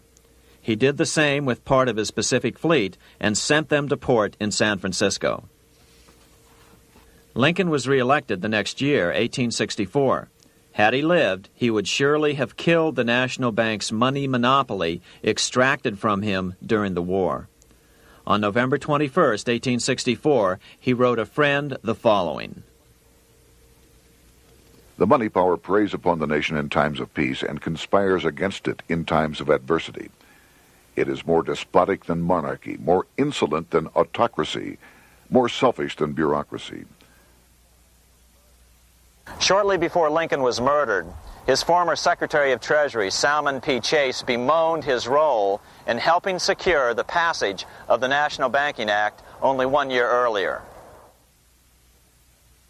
My agency in promoting the passage of the National Banking Act was the greatest financial mistake in my life. It has built up a monopoly which affects every interest in the country. On April 14, 1865, 41 days after his second inauguration and just 5 days after Lee surrendered to Grant at Appomattox, Lincoln was shot by John Wilkes Booth at Ford's Theater. Bismarck, Chancellor of Germany, lamented the death of Abraham Lincoln. The death of Lincoln was a disaster for Christendom. There was no man in the United States great enough to wear his boots. I fear that foreign bankers, with their craftiness and tortuous tricks, will entirely corrupt the exuberant riches of America and use it systematically to corrupt modern civilization. They will not hesitate to plunge the whole of Christendom into wars and chaos in order that the earth should become their inheritance. Bismarck well understood the money changers' plan. Allegations that international bankers were responsible for Lincoln's assassination surfaced in Canada 70 years later in 1934. Gerald G. McGeer, a popular and well-respected Canadian attorney, revealed this stunning charge in a 5-hour speech before the Canadian House of Commons, blasting Canada's debt-based money system. Remember, it was 1934, the height of the Great Depression, which was ravaging Canada as well. McGeer had obtained evidence deleted from the public record, provided to him by Secret Service agents at the trial of John Wilkes Booth, after Booth's death. McGeer said it showed that Booth was a mercenary working for the international bankers. According to an article in the Vancouver Sun of May 2nd, 1934, Abraham Lincoln, the martyred emancipator of the slaves, was assassinated through the machinations of a group representative of the international bankers who feared the United States President's national credit ambitions. There was only one group in the world at that time who had any reason to desire the death of Lincoln. They were the men opposed to his national currency program and who had fought him throughout the whole Civil War on his policy of greenback currency. Interestingly, McGeer claimed that Lincoln was assassinated not only because international bankers wanted to reestablish a central bank in America, but because they also wanted to base America's currency on gold. Gold they controlled. In other words, put America on a gold standard. Lincoln had done just the opposite by issuing U.S. notes, greenbacks, which were based purely on the good faith and credit of the United States. The article quoted McGeer as saying, "They were the men interested in the establishment of the gold standard and the right of the bankers to manage the currency and credit of every nation in the world. With Lincoln out of the way, they were able to proceed with that plan and did proceed with it in the United States. Within 8 years after Lincoln's assassination, silver was demonetized and the gold standard money system set up in the United States." Not since Lincoln has the U.S. issued debt-free United States notes. These red-sealed bills, which were issued in 1963, were not a new issue from President Kennedy, but merely the old greenbacks reissued year after year. In another act of folly and ignorance, the 1994 Regal Act actually authorized the replacement of Lincoln's greenbacks with debt-based notes. In other words, greenbacks were in circulation in the United States until 1994. Why was silver bad for the bankers and gold good? Simple. Because silver was plentiful in the United States. It was very hard to control. Gold was, and always has been, scarce. Throughout history, it has been relatively easy to monopolize gold, but silver has historically been 15 times more plentiful. With Lincoln out of the way, the money changers' next objective was to gain complete control over America's money. This was no easy task. With the opening of the American West, silver had been discovered in huge quantities. On top of that, Lincoln's greenbacks were generally popular. Despite the European central bankers' deliberate attacks on greenbacks, they continued to circulate in the United States, in fact, until a few years ago. According to historian W. Cleon Skousen, right after the Civil War, there was considerable talk about reviving Lincoln's brief experiment with the constitutional monetary system. Had not the European Money Trust intervened, it would have no doubt become an established institution. it is clear that the concept of America printing her own debt-free money sent shockwaves throughout the European central banking elite. They watched with horror as Americans clamored for more greenbacks. They may have killed Lincoln, but support for his monetary ideas grew. On April 12, 1866, nearly 1 year to the day of Lincoln's assassination, Congress went to work at the bidding of the European central banking interests. It passed the Contraction Act, authorizing the Secretary of the Treasury to begin to retire some of the greenbacks in circulation and thereby contract the money supply. Authors Theodore R. Thorin and Richard F. Warner explained the results of the money contraction in their classic book on the subject, The Truth in Money Book. The hard times which occurred after the Civil War could have been avoided if the greenback legislation had continued as President Lincoln had intended. Instead, there were a series of money panics, what we call recessions, which put pressure on Congress to enact legislation to place the banking system under centralized control. Eventually, the Federal Reserve Act was passed on December 23, 1913. In other words, the money changers wanted two things: the reinstitution of a central bank under their exclusive control, and two, an American currency backed by gold. Their strategy was twofold. First of all, cause a series of panics to try to convince the American people that only centralized control of the money supply could provide economic stability. And secondly, remove so much money from the system that most Americans would be so desperately poor that they either wouldn't care or would be too weak to oppose the bankers. In 1866, there was $1.8 billion in currency in circulation in the United States, about $50.46 per capita. In 1867 alone, $500 million, $500 million, was removed from the U.S. money supply. 10 years later, in 1876, America's money supply was reduced to only $600 million. In other words, 2/3 of America's money had been called in by the bankers. Only $14.60 per capita remained in circulation. 10 years later, the money supply had been reduced to only $400 million, even though the population had boomed. The result was that only $6.67 per capita remained in circulation, a 760% loss in buying power over 20 years. Today, economists try to sell the idea that recessions and depressions are a natural part of something they call the business cycle. The truth is, our money supply is manipulated now just as it was before and after the Civil War. How did this happen? How did money become so scarce? Simple.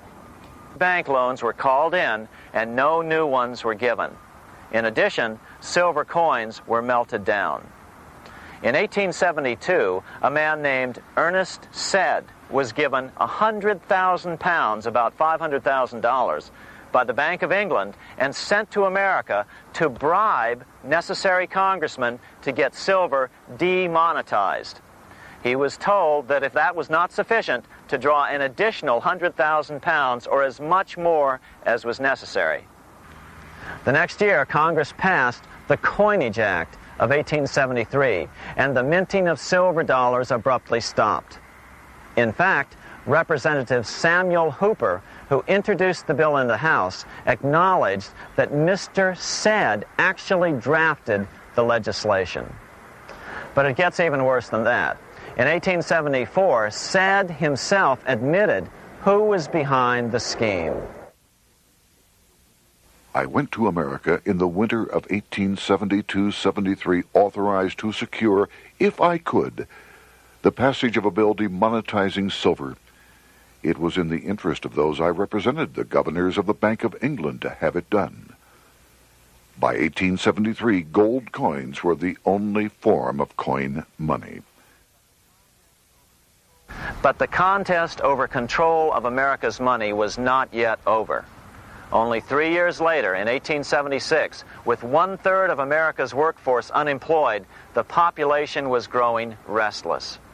People were clamoring for a return to the greenback money system of President Lincoln or a return to silver money, anything that would make money more plentiful. That year, Congress created the United States Silver Commission to study the problem. Their report clearly blamed the monetary contraction on the national bankers. The report is interesting because it compares the deliberate money contraction by the national bankers after the Civil War to the fall of the Roman Empire. The disaster of the Dark Ages was caused by decreasing money and falling prices. Without money, civilization could not have had a beginning, and with a diminishing supply, it must languish, and unless relieved, finally perish. At the Christian era, the metallic money of the Roman Empire amounted to $1,800,000,000. By the end of the 15th century, it had shrunk to less than $200 million. History records no other such disastrous transition as that from the Roman Empire to the Dark Ages.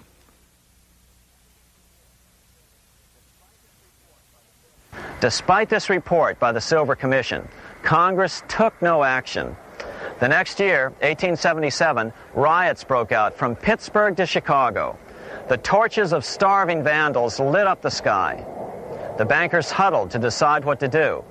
They decided to hang on. Now that they were back in control to a certain extent, they were not about to give it up. At the meeting of the American Bankers Association that year, they urged their membership to do everything in their power to put down the notion of a return to greenbacks. The ABA Secretary, James Buell, authored a letter to the members which blatantly called on the banks to subvert not only Congress, but the press.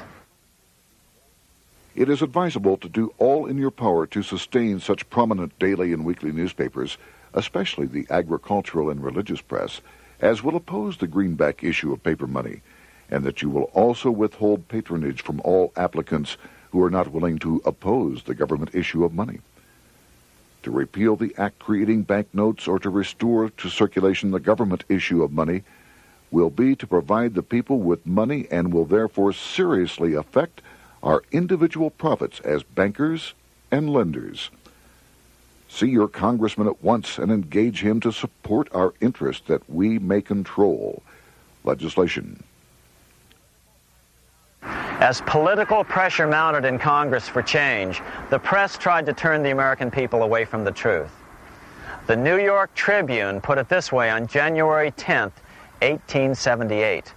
"The capital of the country is organized at last, and we will see whether Congress will dare to fly in its face." But it didn't work entirely.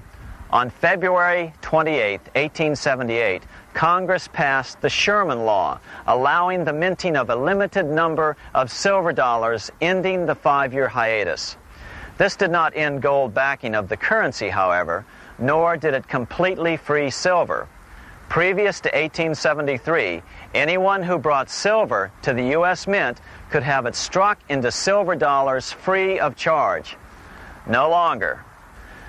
But at least some money began to flow back into the economy again. With no further threat to their control, the bankers loosened up on loans, and the post-Civil War depression was finally ended. 3 years later, the American people elected Republican James Garfield president. Garfield understood how the economy was being manipulated. As a congressman, he had been chairman of the Appropriations Committee and was a member of Banking and Currency.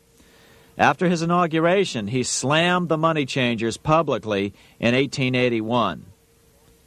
Whoever controls the volume of money in any country is absolute master of all industry and commerce. And when you realize that the entire system is very easily controlled, one way or another, by a few powerful men at the top, you will not have to be told how periods of inflation and depression originate. Unfortunately, within a few weeks of making this statement, on July 2nd of 1881, President Garfield was assassinated.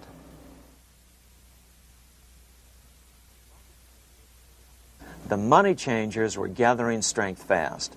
They began a periodic fleecing of the flock, as they called it, by creating economic booms followed by further depressions so they could buy up thousands of homes and farms for pennies on the dollar. In 1891, the money changers prepared to take the American economy down again, and their methods and motives were laid out with shocking clarity in a memo sent out by the American Bankers Association, the ABA, an organization in which most bankers were members. Notice that this memo called for bankers to create a depression on a certain date 3 years in the future. According to the congressional record, here's how it read in part. On September 1st, 1894, we will not renew our loans under any consideration. On September 1st, we will demand our money. We will foreclose and become mortgagees in possession. We can take 2/3 of the farms west of the Mississippi and thousands of them east of the Mississippi as well at our price.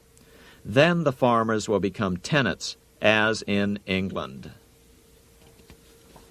These depressions could be controlled because America was on the gold money standard. Since gold is scarce, it's one of the easiest commodities to manipulate. People wanted silver money legalized again so they could escape the stranglehold the money changers had on gold money. People wanted silver money reinstated, reversing Mr. Said's Act of 1873, by then called the Crime of 73. By 1896, the issue of more silver money had become the central issue in the presidential campaign. William Jennings Bryan, a senator from Nebraska, ran for president as a Democrat on the free silver issue. At the Democratic National Convention in Chicago, he made an emotional speech which won him the nomination, entitled Crown of Thorns and Cross of Gold. Though Bryan was only 36 years old at the time, this speech is widely regarded as the most famous oration ever made before a political convention. In the dramatic conclusion, Bryan said, "We will answer their demand for a gold standard by saying to them, you shall not press down upon the brow of labor this crown of thorns. You shall not crucify mankind upon a cross of gold." The bankers lavishly supported the Republican candidate, William McKinley, who favored the gold standard. The resulting contest was amongst the most fiercely contested presidential races in American history. Bryan made over 600 speeches in 27 states. The McKinley campaign got manufacturers and industrialists to inform their employees that if Bryan were elected, all factories and plants would close and there would be no work. The ruse succeeded. McKinley beat Bryan by a small margin. Bryan ran for president again in 1900 and in 1908, but fell short each time. During the 1912 Democratic Convention, Bryan was a powerful figure who helped Woodrow Wilson win the nomination. When Wilson became president, he appointed Bryan as Secretary of State, but Bryan soon became disenchanted with the Wilson administration. Bryan served only 2 years in the Wilson administration before resigning in 1915 over the highly suspicious sinking of the Lusitania, the event which was used to drive America into World War I. Although William Jennings Bryan never gained the presidency, his efforts delayed the money changers for 17 years from attaining their next goal, a new, privately owned central bank for America.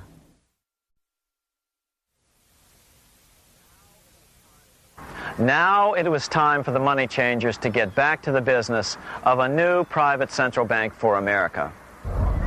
During the early 1900s, men like J.P. Morgan led the charge. One final panic would be necessary to focus the nation's attention on the supposed need for a central bank. The rationale was that only a central bank can prevent bank failures. Morgan was clearly the most powerful banker in America and a suspected agent for the Rothschilds. Morgan had helped finance John D. Rockefeller's Standard Oil empire.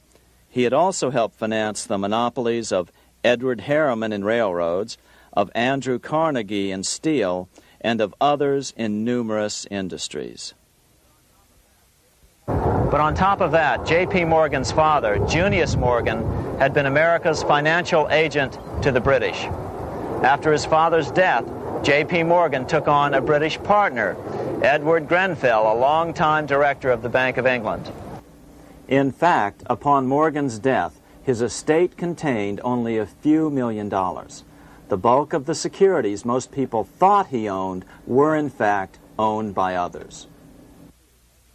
In 1902, President Theodore Roosevelt allegedly went after Morgan and his friends by using the Sherman Antitrust Act to try to break up their industrial monopolies. Actually, Roosevelt did very little to interfere in the growing monopolization of American industry by the bankers and their surrogates. For example, Roosevelt supposedly broke up the Standard Oil monopoly, but it wasn't really broken at all. It was merely divided into 7 corporations, all still controlled by the Rockefellers. The public was aware of this thanks to political cartoonists like Thomas Nast, who referred to the bankers as the money trust. By 1907, the year after Teddy Roosevelt's re-election, Morgan decided it was time to try for a central bank again. Using their combined financial muscle, Morgan and his friends were secretly able to crash the stock market. Thousands of small banks were vastly overextended. Some had reserves of less than 1% thanks to the fractional reserve principle. Within days, bank runs were commonplace across the nation. Now Morgan stepped into the public arena and offered to prop up the faltering American economy by supporting failing banks with money he manufactured out of nothing. It was an outrageous proposal, far worse than even fractional reserve banking, but Congress let him do it.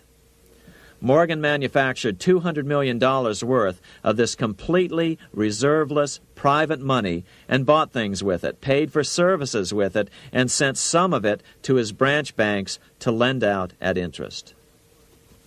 His plan worked. Soon, the public regained confidence in money in general and quit hoarding their currency. But as a result, banking power was further consolidated into the hands of a few large banks. By 1908, the panic was over, and Morgan was hailed as a hero by the president of Princeton University, a man by the name of Woodrow Wilson. All this trouble could be averted if we appointed a committee of 6 or 7 public-spirited men like J.P. Morgan to handle the affairs of our country. Economics textbooks would later explain that the creation of the Federal Reserve System was the direct result of the panic of 1907. Quote, "With its alarming epidemic of bank failures, the country was fed up once and for all with the anarchy of unstable private banking," close quote. But Minnesota Congressman Charles A. Lindbergh Sr., the father of the famous aviator Lucky Lindy, later explained that the panic of 1907 was really just a scam. Those not favorable to the money trust could be squeezed out of business and the people frightened into demanding changes in the banking and currency laws which the money trust would frame.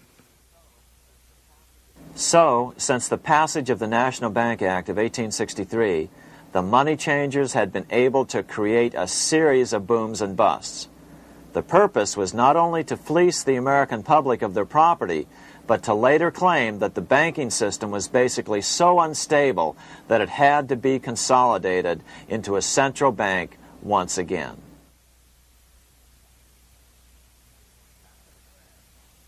After the crash, Teddy Roosevelt, in response to the panic of 1907, signed into law a bill creating something called the National Monetary Commission. The commission was to study the banking problem and make recommendations to Congress. Of course, the commission was packed with Morgan's friends and cronies. The chairman was a man named Senator Nelson Aldrich from Rhode Island. Aldrich represented the Newport, Rhode Island homes of America's richest banking families. His daughter married John D. Rockefeller, Jr., and together they had 5 sons: John, Nelson, who would become vice president in 1974, Lawrence, Winthrop, and David, the head of the Council on Foreign Relations and former chairman of Chase Manhattan Bank. As soon as the National Monetary Commission was set up, Senator Aldrich immediately embarked on a 2-year tour of Europe, where he consulted at length with the private central bankers in England, France, and Germany. The total cost of his trip alone to the taxpayers was $300,000, an astronomical sum in those days. Shortly after his return, on the evening of November 22, 1910, some of the wealthiest and most powerful men in America boarded Senator Aldrich's private rail car and in the strictest secrecy journeyed to this place, Jekyll Island, off the coast of Georgia. With the group came Paul Warburg. Warburg had been given a $500,000 per year salary to lobby for the passage of a privately owned central bank in America by the investment firm Kuhn, Loeb and Company. Warburg's partner in this firm was a man named Jacob Schiff, the grandson of the man who shared the Green Shield house with the Rothschild family in Frankfurt.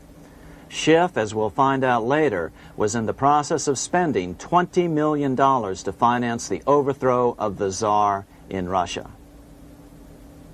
These three European banking families, the Rothschilds, the Warburgs, and the Schiffs, were interconnected by marriage down through the years, just as their American banking counterparts, the Morgans, Rockefellers, and Aldriches were. Secrecy was so tight that all 7 primary participants were cautioned to use only first names to prevent servants from learning their identities. Years later, one participant, Frank Vanderlip, president of National City Bank of New York and a representative of the Rockefeller family, confirmed the Jekyll Island trip in a February 9, 1935 edition of the Saturday Evening Post. I was as secretive, indeed as furtive as any conspirator. Discovery, we knew, simply must not happen, or else all our time and effort would be wasted. If it were to be exposed that our particular group had got together and written a banking bill, that bill would have no chance whatever of passage by Congress. The participants came here to figure out how to solve their major problem, how to bring back a privately owned central bank. But there were other problems that needed to be addressed as well. First of all, the market share of the big national banks was shrinking fast. In the first 10 years of the century, the number of U.S. banks had more than doubled to over 20,000. By 1913, only 29% of all banks were national banks, and they held only 57% of all deposits. As Senator Aldrich later admitted in a magazine article, before passage of this act, the New York bankers could only dominate the reserves of New York. Now, we are able to dominate the bank reserves of the entire country. Therefore, something had to be done to bring these new banks under their control. As John D. Rockefeller put it, quote, "Competition is sin," close quote. Secondly, the nation's economy was so strong that corporations were starting to finance their expansions out of profits instead of taking out huge loans from large banks. In the first 10 years of the new century, 70% of corporate funding came from profits. In other words, American industry was becoming independent of the money changers, and that trend had to be stopped. All the participants knew that these problems could be hammered out into a workable solution, but perhaps their biggest problem was a public relations problem, the name of the new bank. That discussion took place right here in this room, one of the many conference rooms in this sprawling hotel, today known as the Jekyll Island Club Hotel. Aldrich believed that the word bank should not even appear in the name. Warburg wanted to call the legislation the National Reserve Bill or the Federal Reserve Bill. The idea here was to give the impression that the purpose of the new central bank was to stop bank runs, but also to conceal its monopoly character.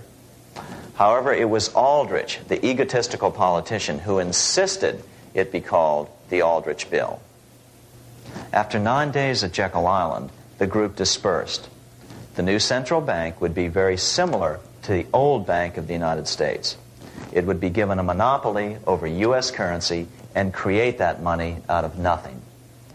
How does the Fed create money out of nothing? It's a 4-step process. But first, a word on bonds. Bonds are simply promises to pay, or government IOUs. People buy bonds to get a secure rate of interest. At the end of the term of the bond, the government repays the bond plus interest, and the bond is destroyed. There are about $3.6 trillion worth of these loans or bonds at present. Now here's the Fed money-making process. Step 1. The Federal Open Market Committee approves the purchase of U.S. bonds on the open market. Step 2. The bonds are purchased by the Fed from whoever is offering them for sale on the open market. Step 3.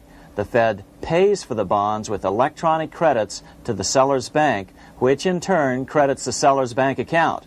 The trick is that these credits are based on nothing. The Fed just creates them. Step 4. The banks use these deposits as reserves. They can loan out over 10 times the amount of their reserves to new borrowers, all at interest. In this way, a Fed purchase of, say, $1 million worth of bonds gets turned into over $10 million in bank accounts. The Fed, in effect, creates 10% of this totally new money, and the banks create the other 90%. To reduce the amount of money in the economy, the process is just reversed. The Fed sells bonds to the public, and the money flows out of the purchaser's local bank. Loans must be reduced by 10 times the amount of the sale. So, a Fed sale of $1 million in bonds results in $10 million less money in the economy. So how does this benefit the bankers whose representatives huddled at Jekyll Island? First, it totally misdirected banking reform efforts from proper solutions. Second, it prevented a proper debt-free system of government finance, like Lincoln's greenbacks, from making a comeback. The bond-based system of government finance forced on Lincoln after he created greenbacks was now cast in stone. Third, it delegated to the bankers the right to create 90% of our money supply based on only fractional reserves, which they then loan out at interest. Fourth, it centralized overall control of our nation's money supply in the hands of a few men. Fifth, it established a central bank with a high degree of independence from effective political control. Soon after its creation, the Fed's great contraction in the early 1930s would cause the Great Depression. This independence has been enhanced since then through additional laws. In order to fool the public into thinking the government retained control, the plan called for the Fed to be run by a board of governors appointed by the President and approved by the Senate. But all the bankers had to do was to be sure their men got appointed to the board of governors. That wasn't hard. Bankers have money, and money buys influence over politicians. Once the participants left Jekyll Island, the public relations blitz was on. The big New York banks put together an educational fund of $5 million to finance professors at respected universities to endorse the new bank. Woodrow Wilson at Princeton was one of the first to jump on the bandwagon. But the bankers' subterfuge didn't work. The Aldrich Bill was quickly identified as the bankers' bill, a bill to benefit only what became known as the money trust. As Congressman Lindbergh put it during the congressional debate, the Aldrich Plan is the Wall Street Plan. It means another panic, if necessary, to intimidate the people. Aldrich, paid by the government to represent the people, proposes a plan for the trusts instead. seeing they didn't have the votes to win in Congress, the Republican leadership never brought the Aldrich bill to a vote. The bankers quietly decided to move to track 2, the Democratic alternative. They began financing Woodrow Wilson as the Democratic nominee. As respected historian James Perloff put it, Wall Street financier Bernard Baruch was put in charge of Wilson's education. Baruch brought Wilson to the Democratic Party headquarters in New York in 1912, leading him like one would a poodle on a string. Wilson received an indoctrination course from the leaders convened there. So now the stage was set. The money changers were poised to install their privately owned central bank once again.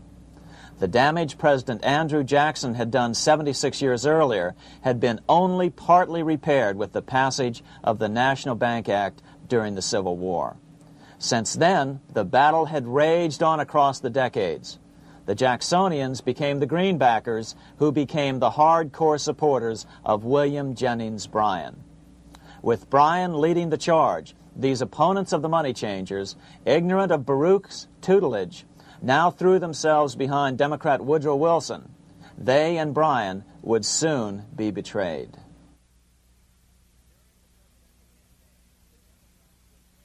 During the presidential campaign, the Democrats were careful to pretend to oppose the Aldrich bill. As Representative Lewis McFadden, himself a Democrat, as well as chairman of the House Banking and Currency Committee, explained it 20 years after the fact. The Aldrich bill was condemned in the platform. When Woodrow Wilson was nominated, the men who ruled the Democratic Party promised the people that if they were returned to power, there would be no central bank established here while they held the reins of government.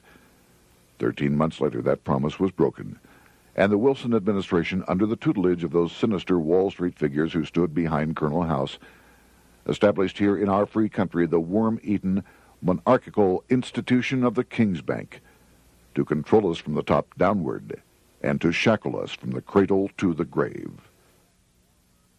Once Wilson was elected, Morgan, Warburg, Baruch, and company advanced a new plan, which Warburg named the Federal Reserve System.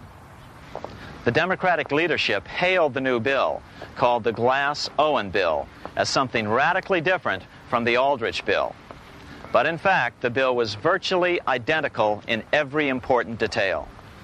In fact, so vehement were the Democratic denials of similarity that Paul Warburg, the father of both bills, had to step in to reassure his paid friends in Congress that the two bills were virtually identical. Brushing aside the external differences affecting the shells, we find the kernels of the two systems very closely resembling and related to one another. But that admission was for private consumption only. Publicly, the money trust trotted out Senator Aldrich and Frank Vanderlip, the president of Rockefeller's National City Bank of New York and one of the Jekyll Island Seven, to oppose the new Federal Reserve System. Years later, however, Vanderlip admitted in the Saturday Evening Post that the two measures were virtually identical. Although the Aldrich Federal Reserve Plan was defeated when it bore the name Aldrich, nevertheless, its essential points were all contained in the plan that finally was adopted. As Congress neared a vote, they called Ohio attorney Alfred Crozier to testify. Crozier noted the similarities between the Aldrich bill and the Glass-Owen bill. The bill grants just what Wall Street and the big banks for 25 years have been striving for: private instead of public control of currency. It, the Glass-Owen bill, does this as completely as the Aldrich bill.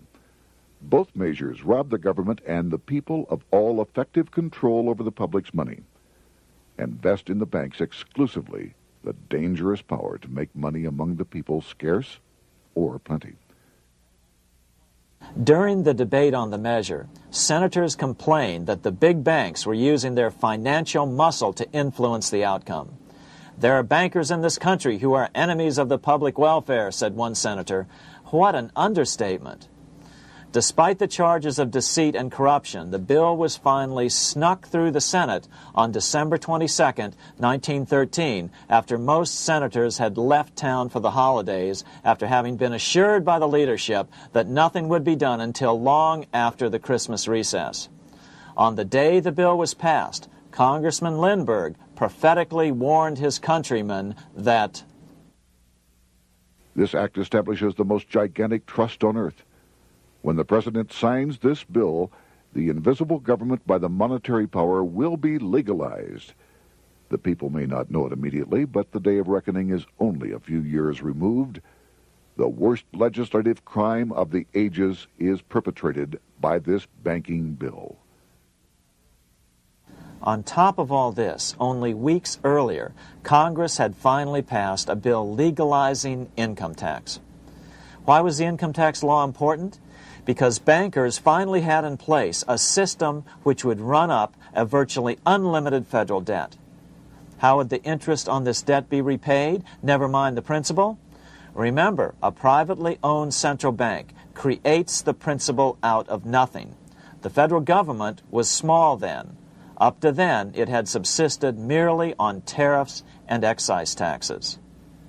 No, just as with the Bank of England, the interest payments had to be guaranteed by direct taxation of the people.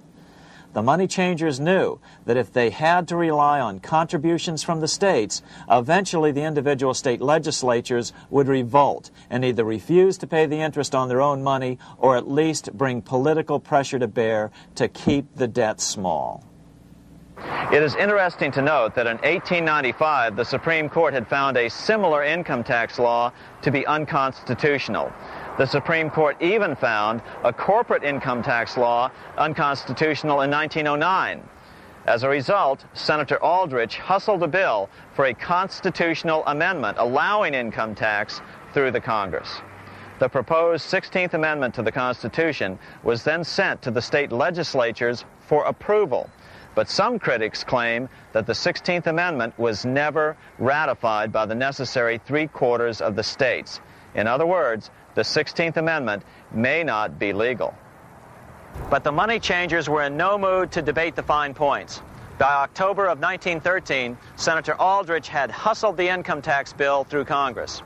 Without the power to tax the people directly and bypass the states, the Federal Reserve Bill would be far less useful to those who wanted to drive America deeply into their debt. A year after the passage of the Federal Reserve Bill, Congressman Lindbergh explained how the Fed created what we have come to call the business cycle and how they use it to their advantage. To cause high prices, all the Federal Reserve Board will do will be to lower the rediscount rate, producing an expansion of credit and a rising stock market. Then, when businessmen are adjusted to these conditions, it can check prosperity in mid-career by arbitrarily raising the rate of interest. It can cause the pendulum of a rising and falling market to swing gently back and forth by slight changes in the discount rate, or cause violent fluctuations by a greater rate variation. And in either case, it will possess inside information as to financial conditions and advanced knowledge of the coming change, either up or down. This is the strangest, most dangerous advantage ever placed in the hands of a special privileged class by any government that ever existed. The system is private, conducted for the sole purpose of obtaining the greatest possible profits from the use of other people's money. They know in advance when to create panics to their advantage. They also know when to stop panic. Inflation and deflation work equally well for them when they control finance. Congressman Lindbergh was correct on all points. What he didn't realize was that most European nations had already fallen prey to the central bankers decades or centuries earlier. But he also mentions the interesting fact that only 1 year later, the Fed had cornered the market in gold. This is how he put it, quote, "Already, the Federal Reserve banks have cornered the gold and gold certificates," close quote. But Congressman Lindbergh was not the only critic of the Fed. Congressman Lewis McFadden, the chairman of the House Banking and Currency Committee from 1920 to 1931, remarked that the Federal Reserve Act brought about a superstate controlled by international bankers and international industrialists acting together to enslave the world for their own pleasure. Notice how McFadden saw the international character of the stockholders of the Federal Reserve. Another chairman of the House Banking and Currency Committee in the 1960s, Wright Patman from Texas, put it this way. In the United States today, we have in effect two governments. We have the duly constituted government, then we have an independent, uncontrolled, and uncoordinated government in the Federal Reserve System, operating the money powers which are reserved to Congress by the Constitution. Even the inventor of the electric light, Thomas Edison, joined the fray in criticizing the system of the Federal Reserve. If our nation can issue a dollar bond, it can issue a dollar bill. The element that makes the bond good makes the bill good also. The difference between the bond and the bill is the bond lets money brokers collect twice the amount of the bond and an additional 20%, whereas the currency pays nobody but those who contribute directly in some useful way. It is absurd to say that our country can issue $30 million in bonds and not $30 million in currency. Both are promises to pay, but one promise fattens the usurers, and the other helps the people. 3 years after the passage of the Federal Reserve Act, even President Wilson began to have second thoughts about what had been unleashed during his first term in office. We have come to be one of the worst ruled, one of the most completely controlled governments in the civilized world, no longer a government of free opinion, no longer a government by a vote of the majority, but a government by the opinion and duress of a small group of dominant men. Some of the biggest men in the United States in the field of commerce and manufacture are afraid of something. They know that there is a power somewhere so organized, so subtle, so watchful, so interlocked, so complete, so pervasive, that they had better not speak above their breath when they speak in condemnation of it. Before his death in 1924, President Wilson realized the full extent of the damage he had done to America when he confessed, "I have unwittingly ruined my government." So finally, the money changers, those who profit by manipulating the amount of money in circulation, had their privately owned central bank installed again in America. The major newspapers, which they also owned, hailed passage of the Federal Reserve Act of 1913, telling the public that now depressions could be scientifically prevented. The fact of the matter was that now depressions could be scientifically created.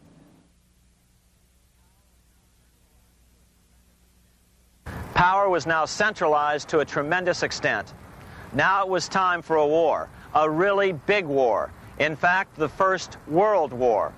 Of course, to the central bankers, the political issues of war don't matter nearly as much as the profit potential, and nothing creates debts like warfare. England was the best example at that time. During the 119-year period between the founding of the Bank of England and Napoleon's defeat at Waterloo, England had been at war for 56 years, and much of the remaining time she'd been preparing for war. In World War I, the German Rothschilds loaned money to the Germans, the British Rothschilds loaned money to the British, and the French Rothschilds loaned money to the French. In America, J.P. Morgan was the sales agent for war materials to both the British and the French. In fact, 6 months into the war, Morgan became the largest consumer on earth, spending $10 million a day. His offices here at 23 Wall Street were mobbed by brokers and salesmen trying to cut a deal. In fact, it got so bad that the bank had to post guards at every door and at the partners' homes as well. Many other New York bankers made out as well from the war. President Wilson appointed Bernard Baruch to head the War Industries Board. According to historian James Perloff, both Baruch and the Rockefellers profited by some $200 million during the war. But profits were not the only motive. There was also revenge. The money changers never forgave the czars for their support of Lincoln during the Civil War. Also, Russia was the last major European nation to refuse to give in to the privately owned central bank scheme. 3 years after World War I broke out, the Russian Revolution toppled the Tsar and installed the scourge of communism. Jacob Schiff of Kuhn Loeb and Company bragged from his deathbed that he had spent $20 million towards the defeat of the Tsar. Money was funneled from England to support the revolution as well. Why would some of the richest men in the world financially back communism, the system that was openly vowing to destroy the so-called capitalism that made them wealthy? Researcher Gary Allen explained it this way. If one understands that socialism is not a share the wealth program, but is, in reality, a method to consolidate and control the wealth, then the seeming paradox of super-rich men promoting socialism becomes no paradox at all. Instead, it becomes logical, even the perfect tool of power-seeking megalomaniacs. Communism, or more accurately socialism, is not a movement of the downtrodden masses, but of the economic elite. As W. Cleon Skousen put it, In his 1970 book, The Naked Capitalist, power from any source tends to create an appetite for additional power. It was almost inevitable that the super-rich would one day aspire to control not only their own wealth, but the wealth of the whole world. To achieve this, they were perfectly willing to feed the ambitions of the power-hungry political conspirators who were committed to the overthrow of all existing governments and the establishments of a central worldwide dictatorship.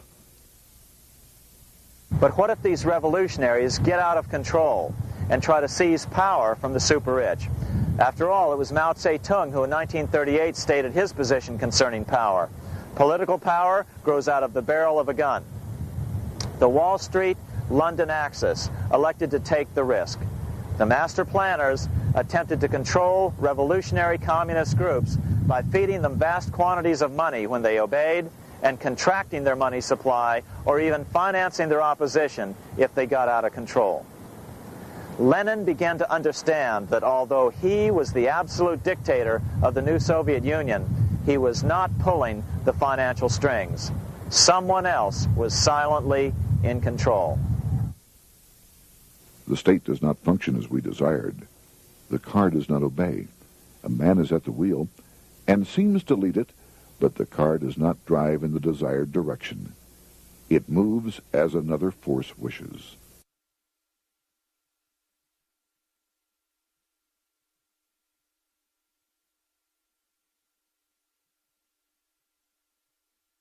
Who is behind it? Representative Louis T. McFadden, the chairman of the House Banking and Currency Committee throughout the 1920s and into the Great Depression years of the 1930s, explained it this way. The course of Russian history has indeed been greatly affected by the operations of international bankers. The Soviet government has been given United States Treasury funds by the Federal Reserve Board, acting through the Chase Bank. England has drawn money from us through the Federal Reserve banks and has relent it at high rates of interest to the Soviet government. The Dnipro Dam was built with funds unlawfully taken from the United States Treasury by the corrupt and dishonest Federal Reserve Board and the Federal Reserve banks. In other words, the Fed and the Bank of England, at the behest of the international bankers who controlled them, were creating a monster, one which would fuel 7 decades of unprecedented communist revolution, warfare, and most importantly, debt. In case you think there's some chance that the money changers got communism going and then lost control, in 1992, the Washington Times reported that Russian President Boris Yeltsin was upset that most of the incoming foreign aid was being siphoned off, quote, straight back into the coffers of Western banks in debt service, close quote. No one in his right mind would claim that a war as large as World War I had a single cause. Wars are complex things with many causative factors. But on the other hand, it would also be equally foolish to ignore as a prime cause of World War I those who would profit the most from the war. The role of the money changers is no wild conspiracy theory. They had a motive, a short-ranged, self-serving motive, as well as a long-range political motive of advancing totalitarian governments, with the money changers maintaining the financial clout to control whatever politician might emerge as the leader. Next, we'll see what the money changers' ultimate political goal is for the world.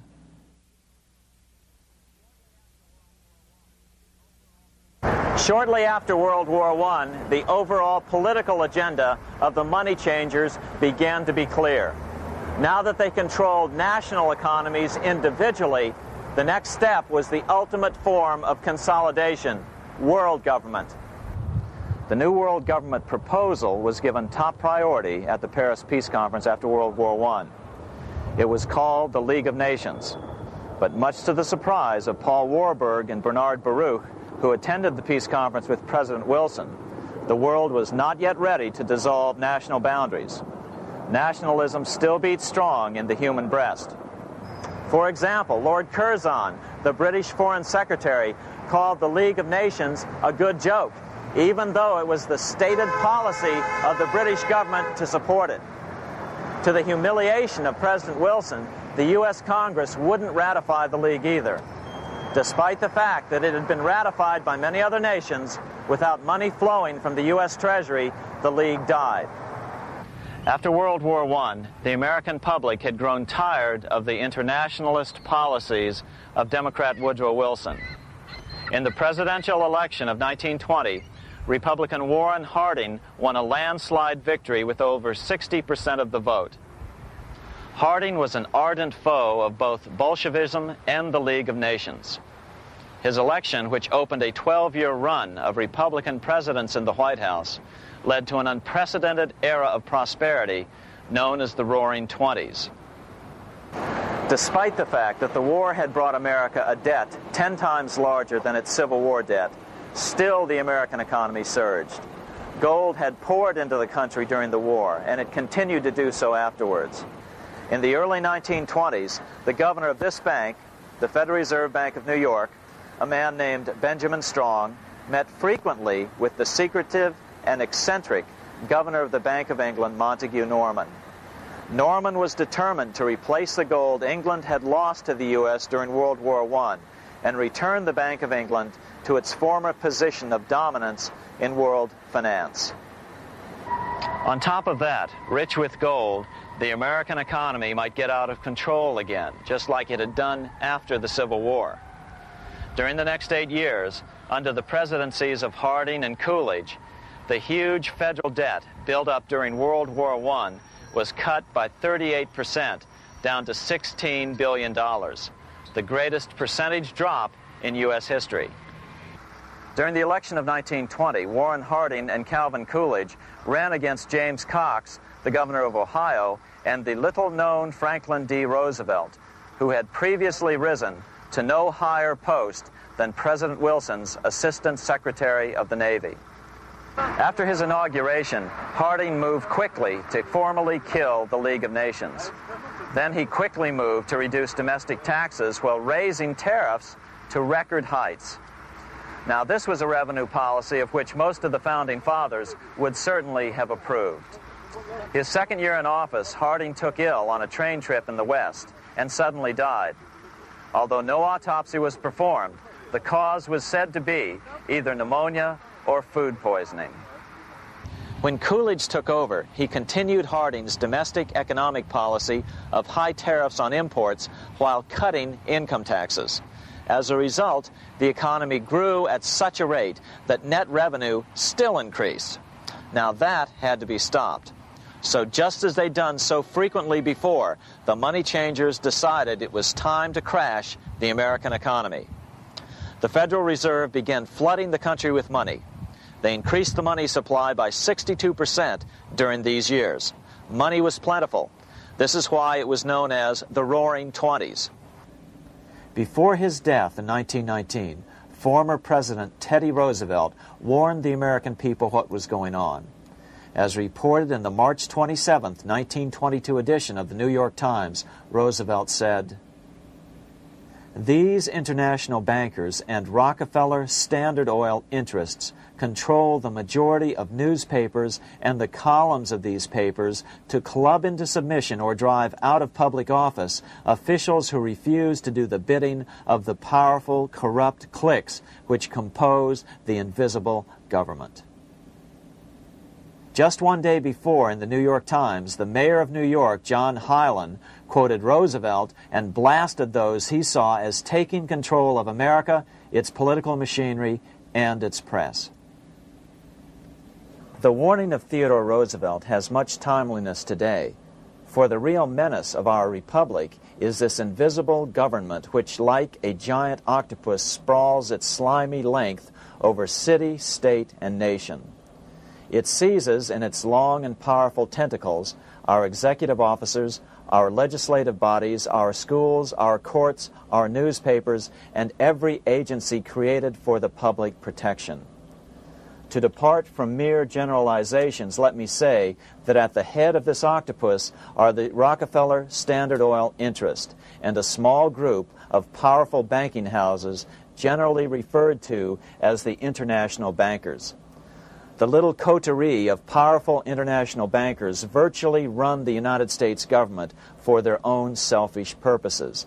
They practically control both parties, write political platforms, make cat's paws of party leaders, use the leading men of private organizations, and resort to every device to place a nomination for high public office only such candidates as will be amenable to the dictates of corrupt big business. These international bankers and Rockefeller Standard Oil interests control the majority of newspapers and magazines in this country. Why didn't people listen to such strong warnings and demand that Congress reverse its 1913 passage of the Federal Reserve Act? Because remember, it was the 1920s. A steady increase in bank loans contributed to a rising market. In other words, just as it is today, in times of prosperity, no one wants to worry about economic issues. But there was a dark side to all this prosperity. Businesses expanded and became strung out on credit. Speculation in the booming stock market became rampant. Although everything looked rosy, it was a castle made of sand. When all was in readiness, in April of 1929, Paul Warburg, the father of the Federal Reserve, sent out a secret advisory warning his friends that a collapse and nationwide depression was certain. In August of 1929, the Fed began to tighten money. It is not a coincidence that the biographies of all the Wall Street giants of that era, John D. Rockefeller, J.P. Morgan, Bernard Baruch, etc., all marvel that they got out of the stock market just before the crash and put all their assets in cash or gold. On October 24th, 1929, the big New York bankers called in their 24-hour broker call loans. This meant that both stockbrokers and customers had to dump their stocks on the market to cover their loans, no matter what price they had to sell them for. As a result, the market tumbled, and that day was known as Black Thursday. According to John Kenneth Galbraith, writing in The Great Crash, 1929, at the height of the selling frenzy, Bernard Baruch brought Winston Churchill into the visitors' gallery of the New York Stock Exchange here to witness the panic and impress him with his power over the wild events down on the floor. Congressman Louis McFadden, chairman of the House Committee on Banking and Currency from 1920 to 1931, knew who to blame. He accused the Fed and the international bankers of orchestrating the crash. It was not accidental. It was a carefully contrived occurrence. The international bankers sought to bring about a condition of despair here so that they might emerge as rulers of us all. But McFadden went even farther. He openly accused them of causing the crash in order to steal America's gold. In February 1931, in the midst of the Depression, he put it this way. I think it can hardly be disputed that the statesmen and financiers of Europe are ready to take almost any means to reacquire rapidly the gold stock which Europe lost to America as the result of World War I. Curtis Dahl, a broker for Lehman Brothers, was on the floor of the New York Stock Exchange the day of the crash. In his 1970 book, FDR, My Exploited Father-in-Law, he explained that the crash was triggered by the planned sudden shortage of call money in the New York money market. Actually, it was the calculated shearing of the public by the world money powers triggered by the planned sudden shortage of call money in the New York money market. Within a few weeks, $3 billion of wealth simply seemed to vanish. Within a year, $40 billion had been lost. But did it really disappear? Or was it simply consolidated in fewer hands? And what did the Federal Reserve do? Instead of moving to help the economy out by quickly lowering interest rates to stimulate the economy, the Fed continued to brutally contract the money supply further, deepening the Depression. Between 1929 and 1933, the Fed reduced the money supply by an additional 33%. Although most Americans have never heard that the Fed was the cause of the Depression, this is well known among top economists. Milton Friedman, the Nobel Prize-winning economist now of Stanford University, said the same thing in a National Public Radio interview in January of 1996. The Federal Reserve definitely caused the Great Depression by contracting the amount of currency in circulation by 1/3 from 1929 to 1933. But the money lost by most Americans during the Depression didn't just vanish. It was just redistributed into the hands of those who had gotten out just before the crash and had purchased gold, which is always a safe place to put your money just before a depression. But America's money also went overseas. Incredibly, as President Hoover was heroically trying to rescue banks and prop up businesses, with millions of Americans starving as the Great Depression deepened, millions of dollars were being spent rebuilding Germany from damage sustained during World War I. 8 years before Hitler would invade Poland, Representative Louis McFadden, chairman of the House Banking and Currency Committee, warned Congress that Americans were paying for Hitler's rise to power. After World War I, Germany fell into the hands of the German international bankers. Those bankers bought her, and they now own her lock, stock, and barrel. They have purchased her industries, they have mortgages on her soil, they control her production, they control all her public utilities. The international German bankers have subsidized the present government of Germany, and they have also supplied every dollar of the money Adolf Hitler has used in his lavish campaign to build up a threat to the government of Brüning. When Brüning fails to obey the orders of the German international bankers, Hitler is brought forth to scare the Germans into submission.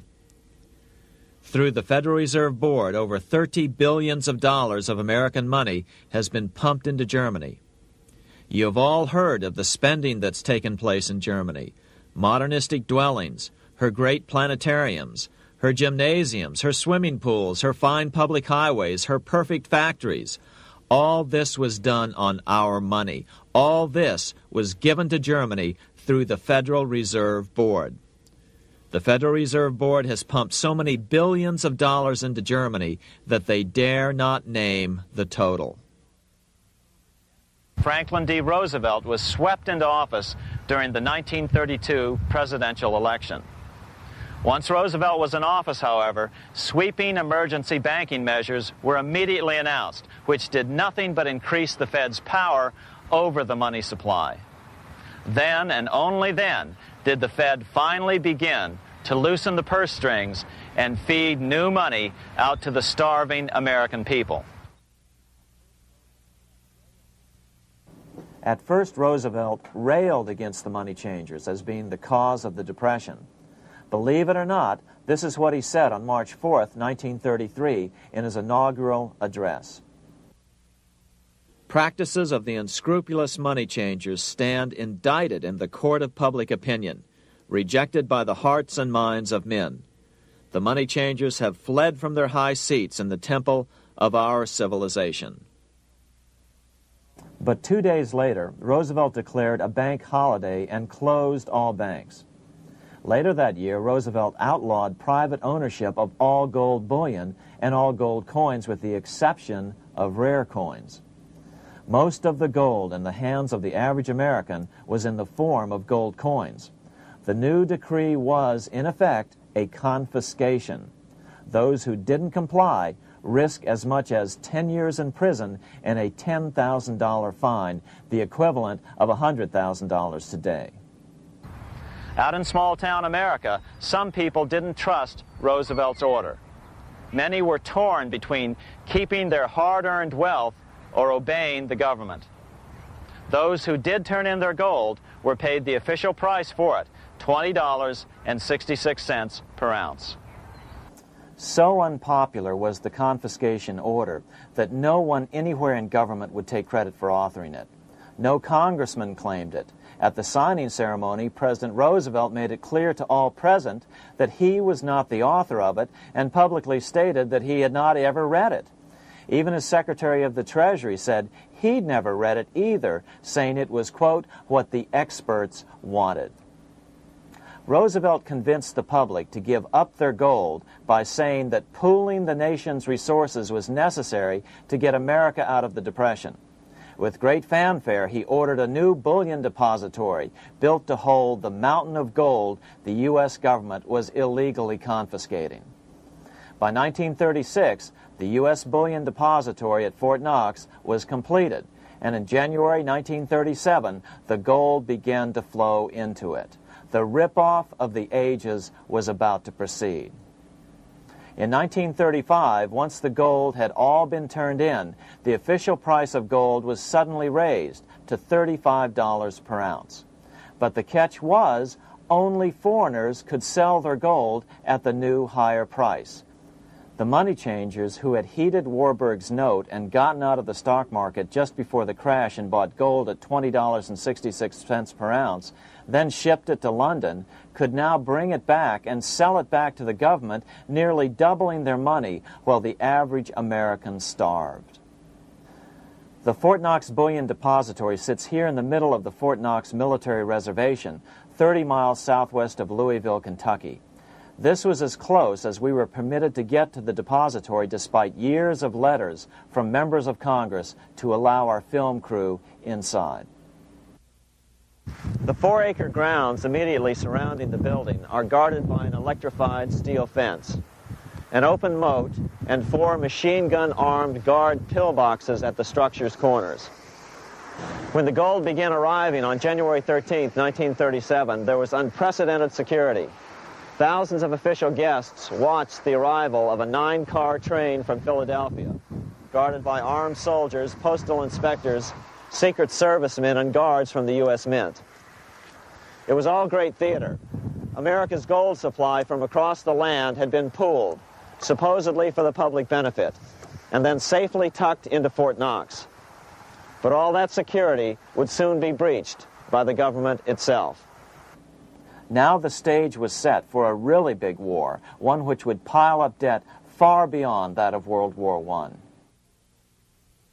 For example, in 1944 alone, the U.S. national income was only $183 billion, yet $103 billion was spent on the war. This was 30 times the spending rate during World War I. In fact, the American taxpayer picked up 55% of the total Allied cost of the war. But equally important, virtually every nation involved in World War II greatly multiplied their debt. In the U.S., for example, federal debt went from $43 billion in 1940 up to $257 billion in 1950, an increase of 598%. Between 1940 and 1950, Japanese debt swelled 1,348%. French debt grew 583%, and Canadian debt soared 417%.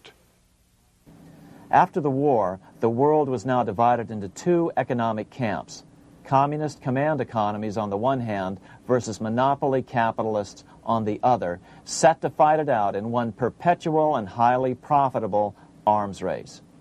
It was finally time for the central bankers to embark in earnest on their 3-step plan to centralize the economic systems of the entire world and finally bring about their global government or New World Order. The phases of this plan were: Step 1, central bank domination of national economies worldwide.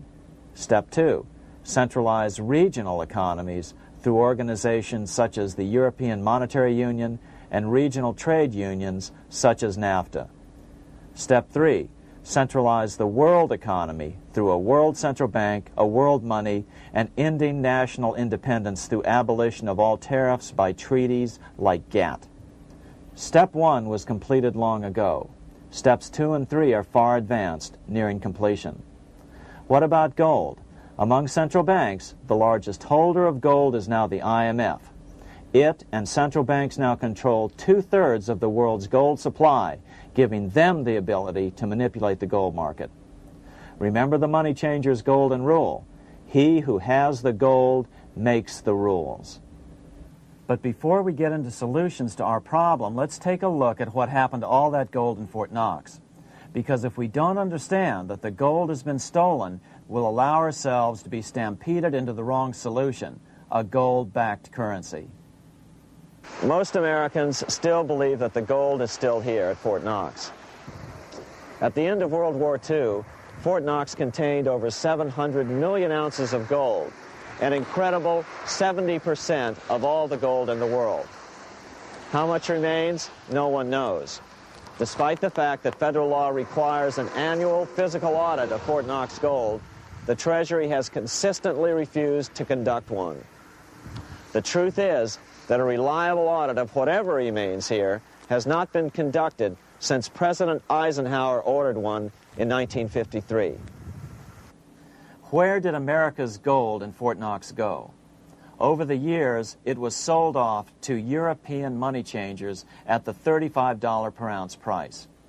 Remember, this was during a time when it was illegal for Americans to buy any of their own gold from Fort Knox. In fact, there was a very infamous case where the Firestone family set up a string of dummy corporations to purchase Fort Knox gold and keep it in Switzerland, never hitting U.S. shores. They were eventually caught, however, and successfully prosecuted. Finally, by 1971, all the pure gold had been secretly removed from Fort Knox, drained back to London. Once the gold was gone from Fort Knox, President Nixon closed the gold window by repealing Roosevelt's Gold Reserve Act of 1934, finally making it legal once again for Americans to buy gold. Naturally, gold prices immediately began to soar. 9 years later, gold sold for $880 per ounce, 25 times what the gold in Fort Knox was sold for. One would think that eventually someone in the government would get wind of what was happening and blow the whistle. The largest fortune in the history of the world stolen. Shades of the old James Bond film, Goldfinger. Well, as a matter of fact, Ian Fleming, the author of the James Bond series, was head of the British counterintelligence service, MI5. Some believe in the intelligence community that he wrote much of his fiction as a warning, as many authors of fiction do. If the removal of all the good delivery gold from Fort Knox can be viewed as a deliberate raid on the U.S. Treasury, then such an operation might well have been years in the making, namely 40 years. Certainly enough time for Fleming to get wind of it and try to prevent it. So just how did the story of the Fort Knox gold robbery get out? It all started with an article in a New York periodical in 1974. The article charged that the Rockefeller family was manipulating the Federal Reserve to sell off Fort Knox gold at bargain basement prices to anonymous European speculators. 3 days later, the anonymous source of the story, Louise Auchincloss Boyer, mysteriously fell to her death from the window of her 10th floor apartment in New York. How would Mrs. Boyer have known of the Rockefeller connection to the Fort Knox gold heist? She was the longtime secretary of Nelson Rockefeller. For the next 14 years, this man, Ed Durrell, a wealthy Ohio industrialist, devoted himself to a quest for the truth concerning the Fort Knox gold. He wrote thousands of letters to over 1,000 government and banking officials, trying to find out how much gold was really left and where the rest of it had gone. Edith Roosevelt, the granddaughter of President Teddy Roosevelt, questioned the actions of the government in a March 1975 edition of the New Hampshire Sunday News. Allegations of missing gold from our Fort Knox vaults are being widely discussed in European financial circles. But what is puzzling is that the administration is not hastening to demonstrate conclusively that there is no cause for concern over our gold treasure, if indeed it is in a position to do so. Unfortunately, Ed Durrell never did accomplish his primary goal, a full audit of the gold reserves in Fort Knox. It's incredible that the world's greatest treasure has had little accounting or auditing.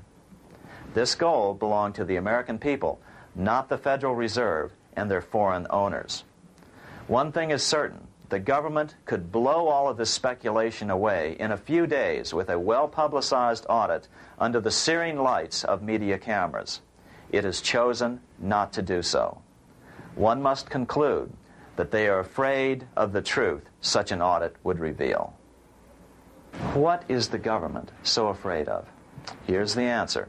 When President Ronald Reagan took office in 1981, his conservative friends urged him to study the feasibility of returning to a gold standard as the only way to curb government spending. It sounded like a reasonable alternative, so President Reagan appointed a group of men called the Gold Commission to study the situation and report back to Congress. What Reagan's Gold Commission reported back to Congress in 1982 was the following shocking revelation concerning gold. The U.S. Treasury owned no gold at all. All the gold that was left in Fort Knox was now owned by the Federal Reserve, a group of private bankers, as collateral against the national debt. The truth of the matter is that never before has so much money been stolen from the hands of the general public and put into the hands of a small group of private investors, the money changers.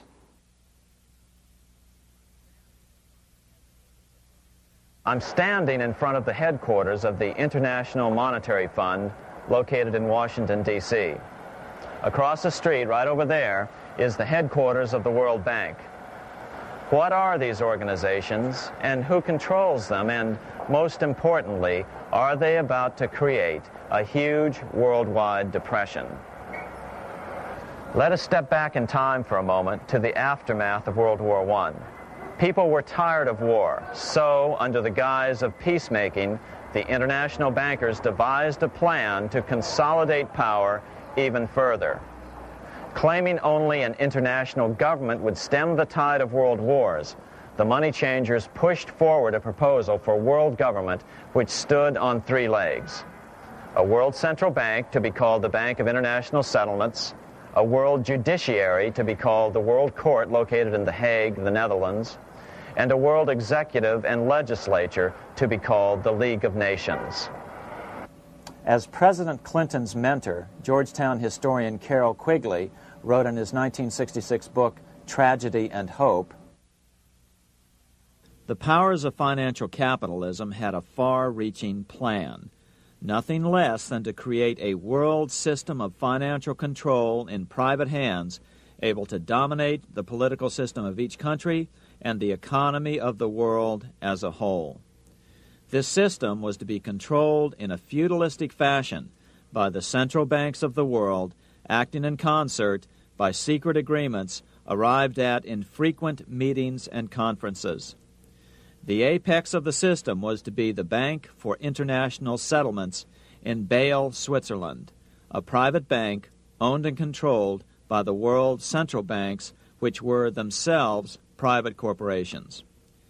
Each central bank sought to dominate its government by its ability to control treasury loans, to manipulate foreign exchanges, to influence the level of economic activity in the country, and to influence cooperative politicians by subsequent economic rewards in the business world. Despite intense pressure from the international bankers and the press, a handful of U.S. senators, led by Senator Henry Cabot Lodge, kept the U.S. out of these schemes. Without U.S. participation, the League was doomed. Incredibly, even though the U.S. rejected the World Central Bank, the BIS, the New York Federal Reserve ignored its government and arrogantly sent representatives to Switzerland to participate in the central bankers' meeting right up until 1994, when the U.S. was finally officially dragged into it. Their world government schemes thwarted, the bankers resorted to the old formula, another war to wear down the resistance to world government while reaping handsome profits. To this end, Wall Street helped resurrect Germany through the Thyssen banks, which were affiliated with the Harriman interest in New York, just as the Chase Bank had assisted in the financing of the Bolshevik Revolution in Russia during World War I. Chase Bank was controlled by the Rockefeller family.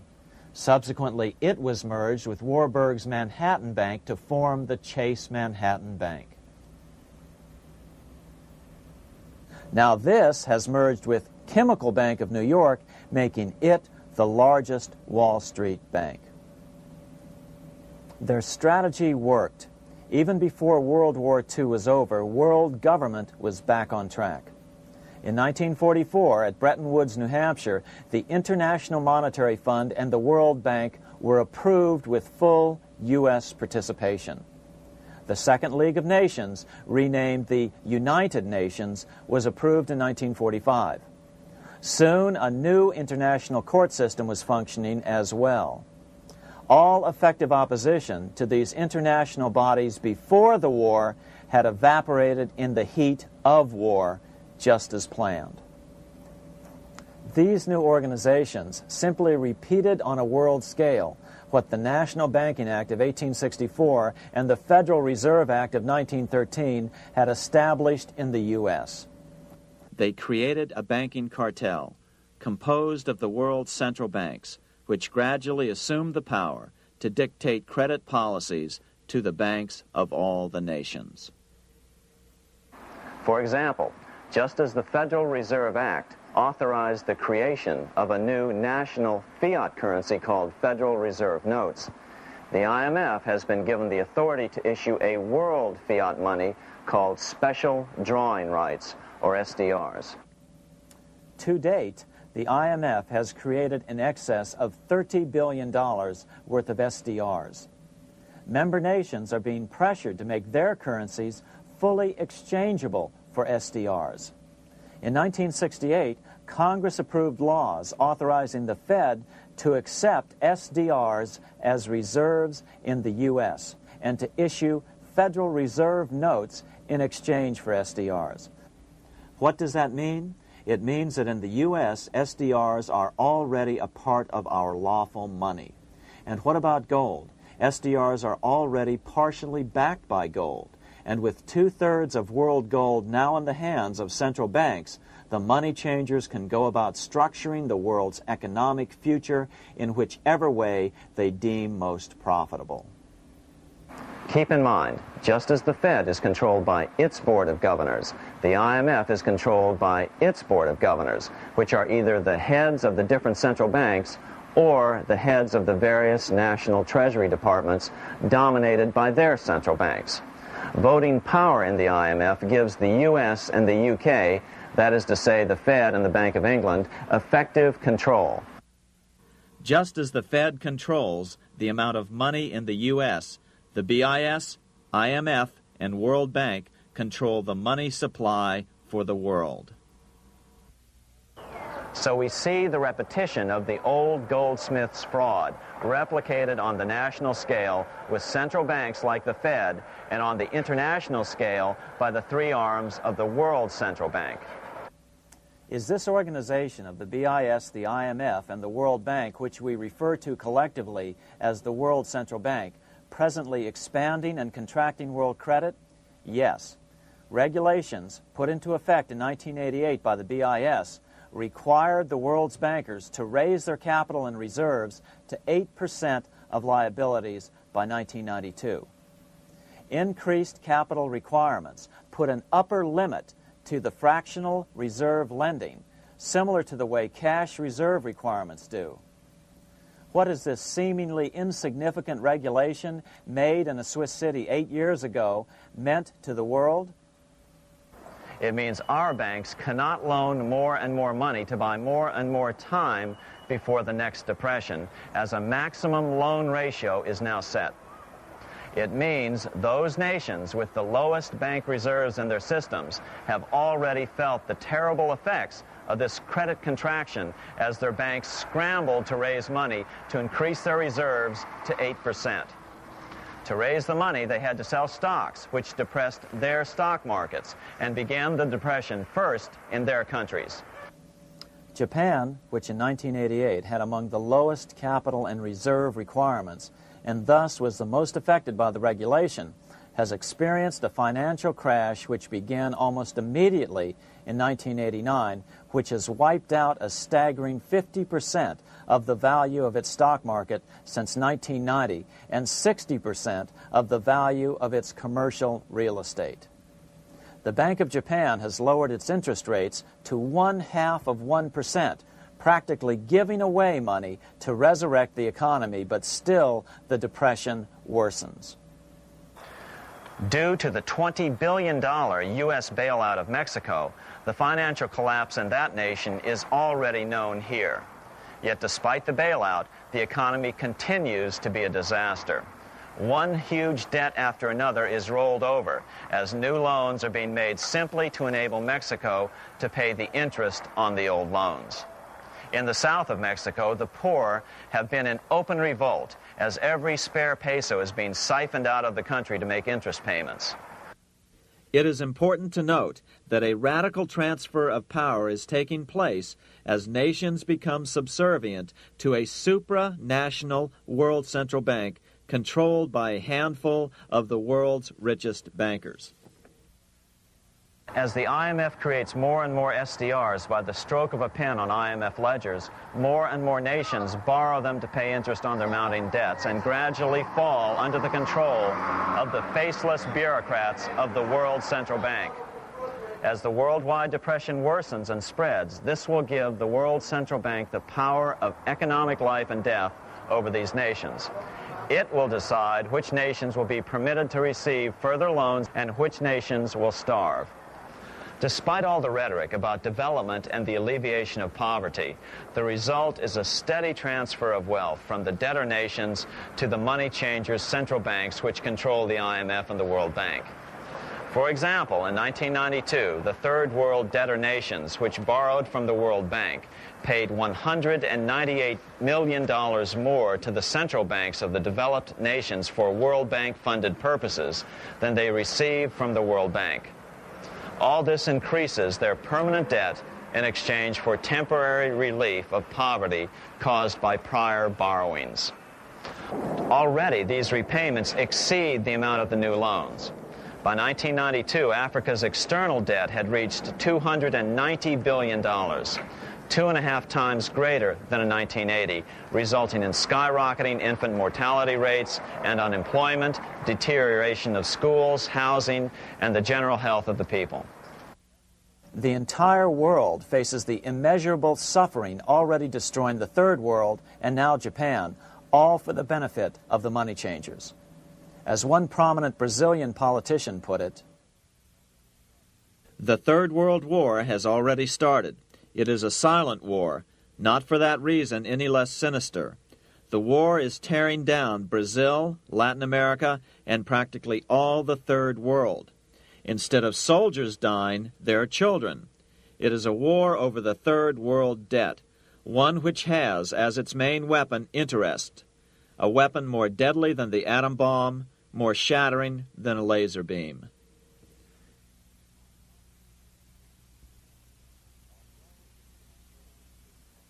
Although it would be absurd to ignore the pivotal role played by influential families such as the Rothschilds, the Warburgs, the Schiffs, the Morgans, and the Rockefellers in any review of the history of central banking and fractional banking, keep in mind, by now, central banks and the large commercial banks are up to 3 centuries old and deeply entrenched in the economic life of many nations.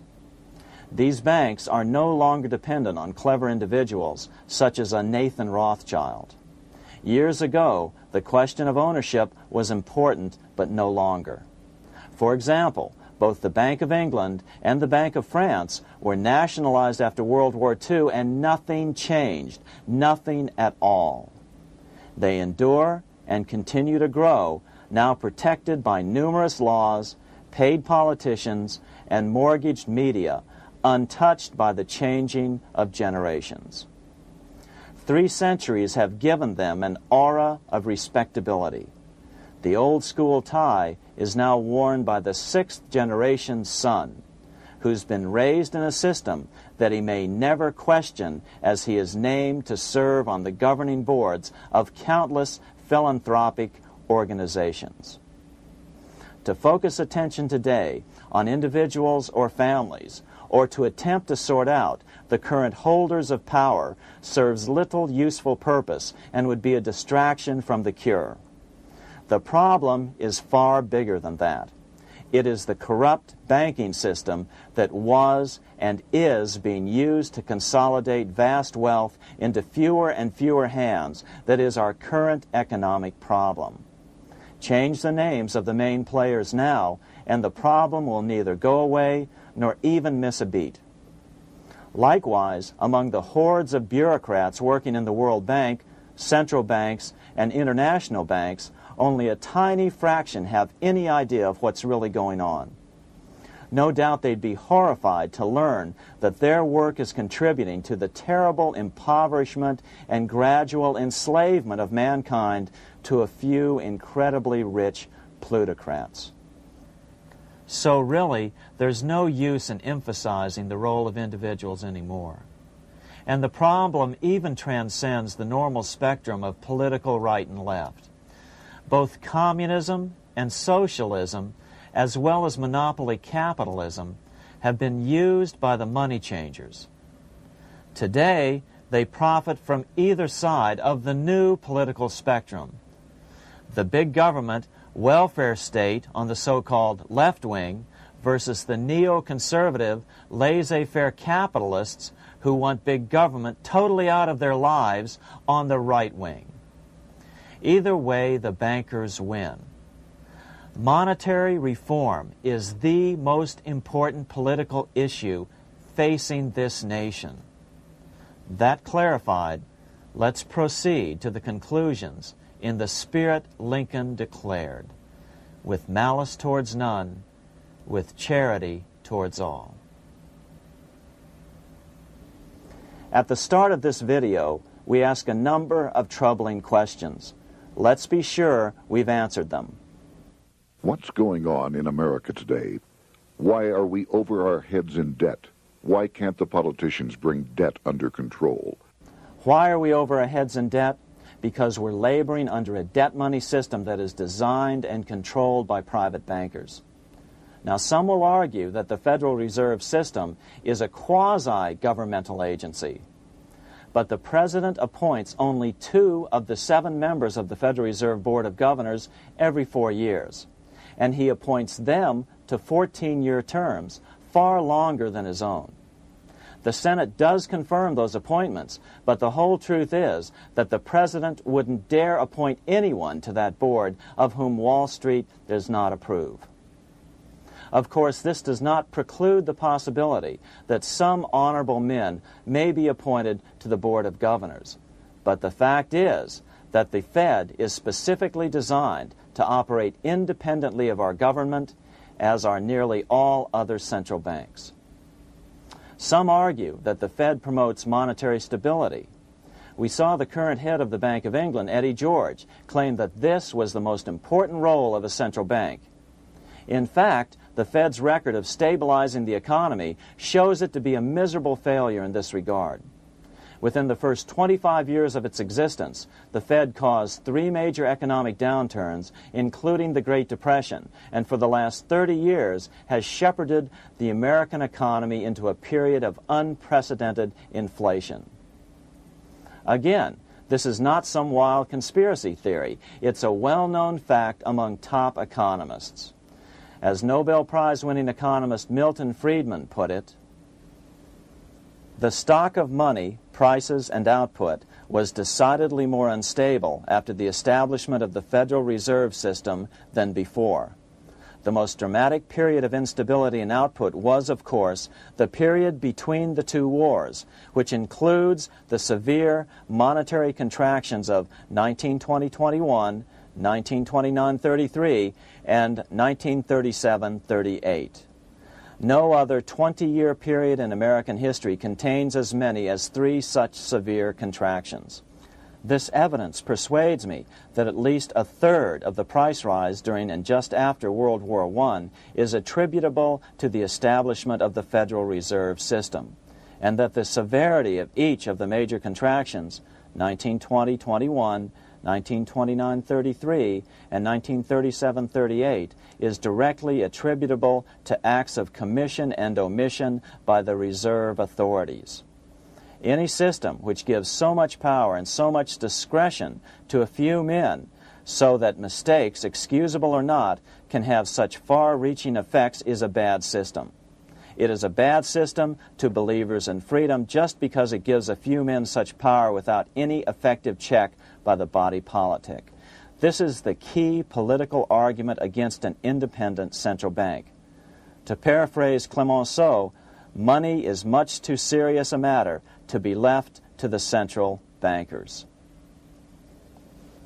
We must learn from our history before it is too late. Why can't politicians control the federal debt? Because all our money is created out of debt. Again, it's a debt money system. Our money is created initially by the purchase of U.S. bonds. The public buys bonds like savings bonds, the banks buy bonds, foreigners buy bonds, and when the Fed wants to create more money in the system, it buys bonds, but pays for them with a simple bookkeeping entry which it creates out of nothing. Then this new money, created by the Fed, is multiplied by a factor of 10 by the banks thanks to the fractional reserve principle. So although the banks don't create currency, they do create checkbook money or deposits by making new loans. They even invest some of this created money. In fact, over $1 trillion of this privately created money has been used to purchase U.S. bonds on the open market, which provides the banks with roughly $50 billion in interest, risk-free, each year, less the interest they pay to some depositors. In this way, through fractional reserve lending, banks create over 90% of the money and therefore cause over 90% of our inflation. What can we do about all this? Fortunately, there's a way to fix the problem fairly easily, speedily, and without any serious financial problems. We can get our country totally out of debt in 1 to 2 years by simply paying off these U.S. bonds with debt-free U.S. notes, just like Lincoln issued. Of course, that by itself would create tremendous inflation, since our currency is presently multiplied by the fractional reserve banking system. But here's the ingenious solution, advanced in part by Milton Friedman, to keep the money supply stable and avoid inflation and deflation while the debt is retired. As the Treasury buys up its bonds on the open market with U.S. notes, the reserve requirements of your hometown local bank will be proportionally raised, so the amount of money in circulation remains constant.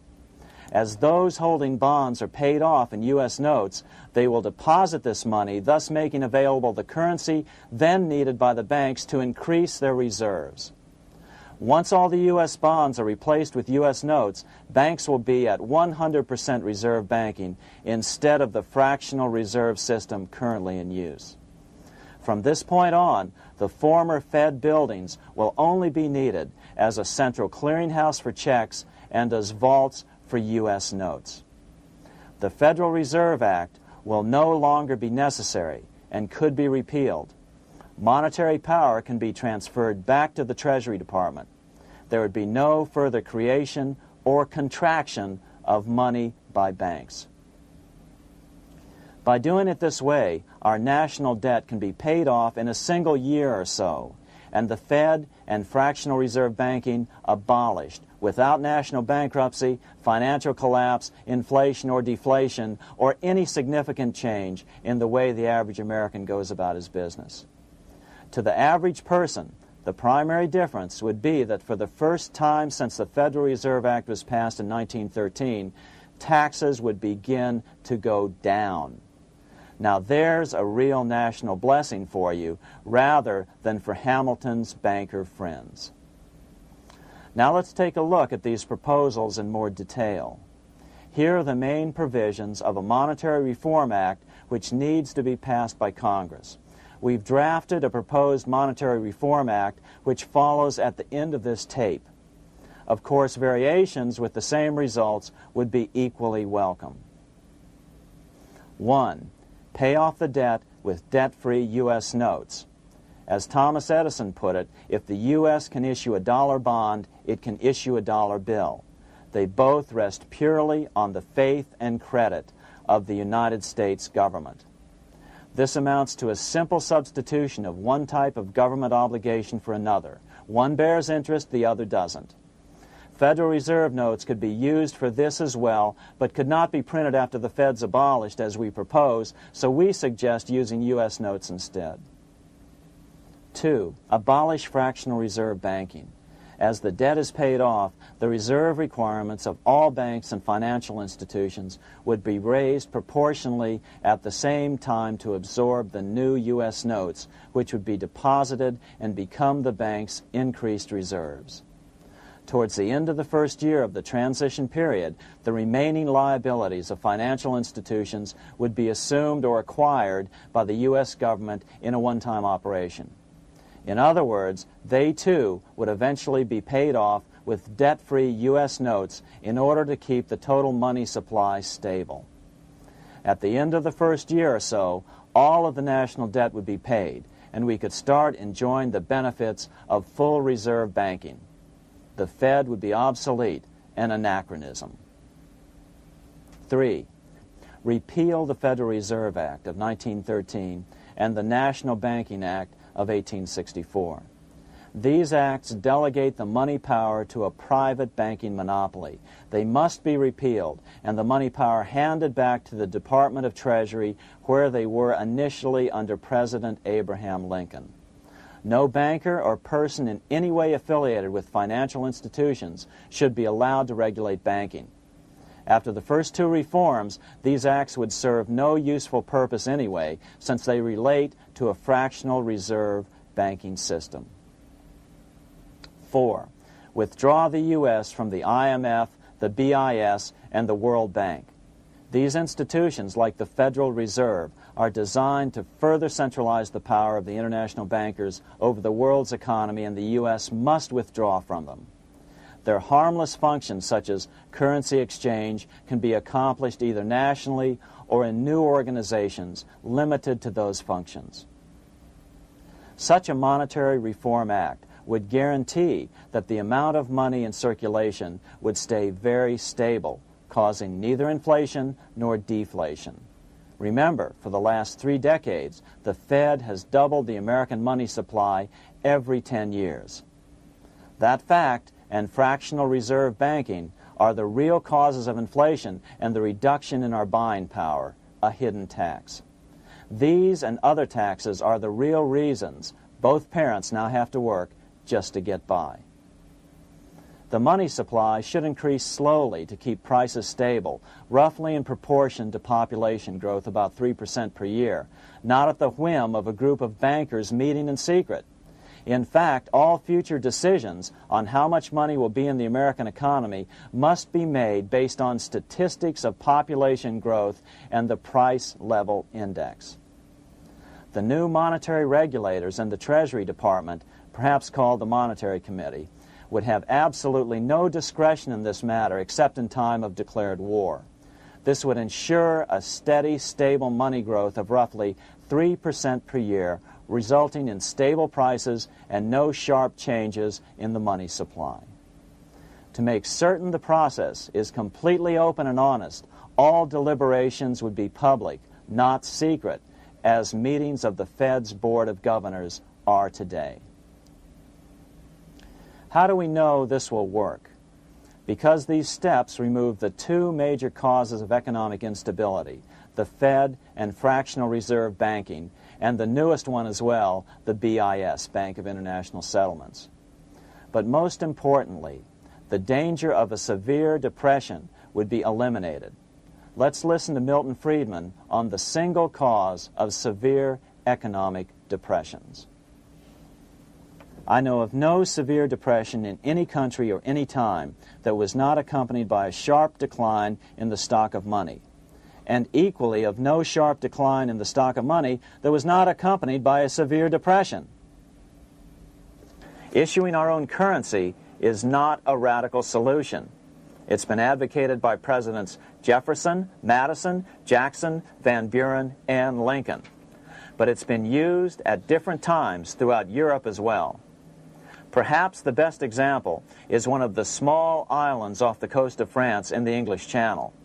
Called Guernsey, It's been using debt-free money issues to pay for large building projects for nearly 200 years.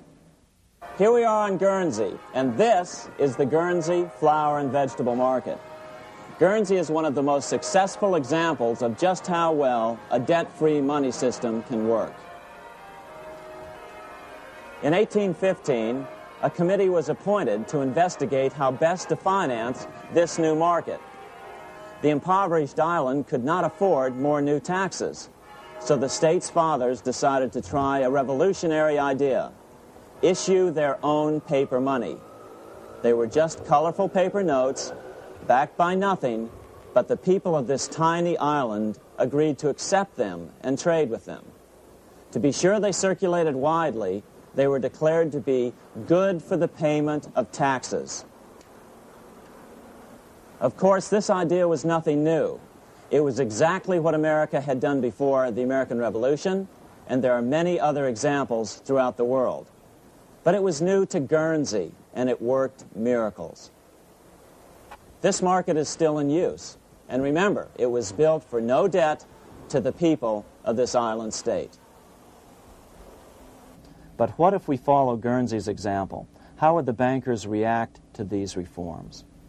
Certainly the international bankers' cartel will oppose reforms that do away with their control of the world's economies as they have in the past. But it is equally certain that Congress has the constitutional authority and responsibility to authorize the issuance of debt-free money, U.S. notes, and to reform the very banking laws it ill-advisedly enacted. Undoubtedly, the bankers will claim that issuing debt-free money will cause severe inflation or make other dire predictions. But remember, it is fractional reserve banking which is the real cause of over 90% of all inflation, not whether debt-free U.S. notes are used to pay for government deficits. In the current system, any spending excesses on the part of Congress are turned into more debt bonds, and the 10% purchased by the Fed are then multiplied many times over by the bankers, causing over 90% of all inflation. Our fractional reserve and debt-based banking system is the problem. We must ignore its inevitable resistance to reform and remain firm until the cure is complete. As the director of the Bank of England in the 1920s, Sir Josiah Stamp put it, referring to this modern fractional reserve banking system, "Banking is conceived in iniquity and born in sin. Bankers own the earth. Take it away from them, but leave them the power to create money and control credit, and with the flick of a pen, they will create enough money to buy it back again. Take this great power away from the bankers, and all great fortunes like mine will disappear, and they ought to disappear, for this would be a better and happier world to live in. But if you want to continue the slaves of bankers and pay the cost of your own slavery, let them continue to create money and to control credit." Americans are slowly figuring this out. Today, over 3,200 cities and counties have endorsed the proposal of a nonprofit organization called Sovereignty. The Sovereignty movement calls for Congress to authorize the Secretary of the Treasury to issue $90 billion per year of U.S. notes, not Federal Reserve notes nor debt-based bonds, to loan money interest-free to cities, counties, and school districts for needed capital improvements. Remarkably, and to their praise, the Community Bankers Association of Illinois, representing 515 member banks, has endorsed this sovereignty proposal, a good step in the right direction. As Milton Friedman has repeatedly pointed out, no severe depression can occur without a severe contraction of money. In our system, only the Fed, the Bank of International Settlements, with U.S. bankers' cooperation, or a combination of the largest Wall Street banks could cause a depression. In other words, our economy is so huge and resilient, a depression just can't happen by accident. Unless we reform our banking system, they will always have that power. They can pull the plug on our economy anytime they choose. The only solution is to abolish the Fed and the fractional reserve banking system and withdraw from the BIS. Only that will break the power of the international bankers over our economy.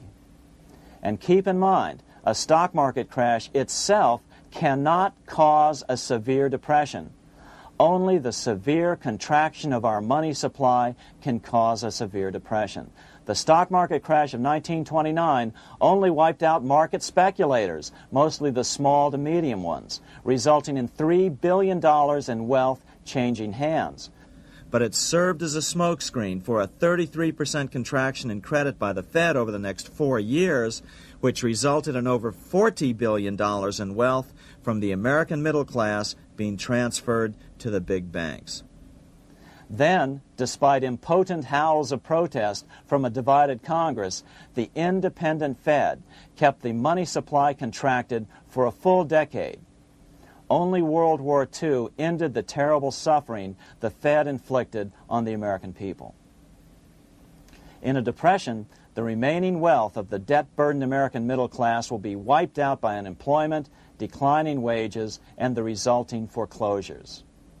If we start to act to reform our monetary system, the money changers may do what they did in 1929 and then the 1930s, crash the stock market and use that as a smokescreen while contracting the money supply. But if we're determined to fight to regain control over our money, we can come out of it fairly quickly, perhaps in only a very few months, as U.S. notes begin to circulate and replace the money withdrawn by the bankers. The longer we wait, the greater the danger we'll permanently lose control of our nation. But some still wonder why the international bankers would want to cause a depression. Wouldn't that be killing the goose that is currently laying all those golden interest eggs? Remember what Larry Bates said at the first of this videotape. You see, in periods of economic upheaval, in economic crisis, wealth is not destroyed. It is merely transferred. Do we have any hints as to what the money changers have in store for us? Here's what David Rockefeller, the chairman of Chase Manhattan Bank, the largest Wall Street bank, had to say. We are on the verge of a global transformation. All we need is the right major crisis and the nation will accept the New World Order. So, crisis is needed to fulfill their plans quickly. The only question is when the crisis will occur. Fortunately, we probably have a little time. It's unlikely that this crisis will occur before the 1996 elections, but after that, the danger begins rising. But whether or not they decide to cause a crash or a depression through relentless increases in taxes and the loss of hundreds of thousands of jobs being sent overseas thanks to trade agreements such as GATT and NAFTA, the American middle class is an endangered species. Cheaper labor, including slave labor in Red China, which Harry Wu has heroically documented, is being used to compete with American labor. In other words, money is being consolidated in fewer and fewer hands as never before in the history of this nation or the world.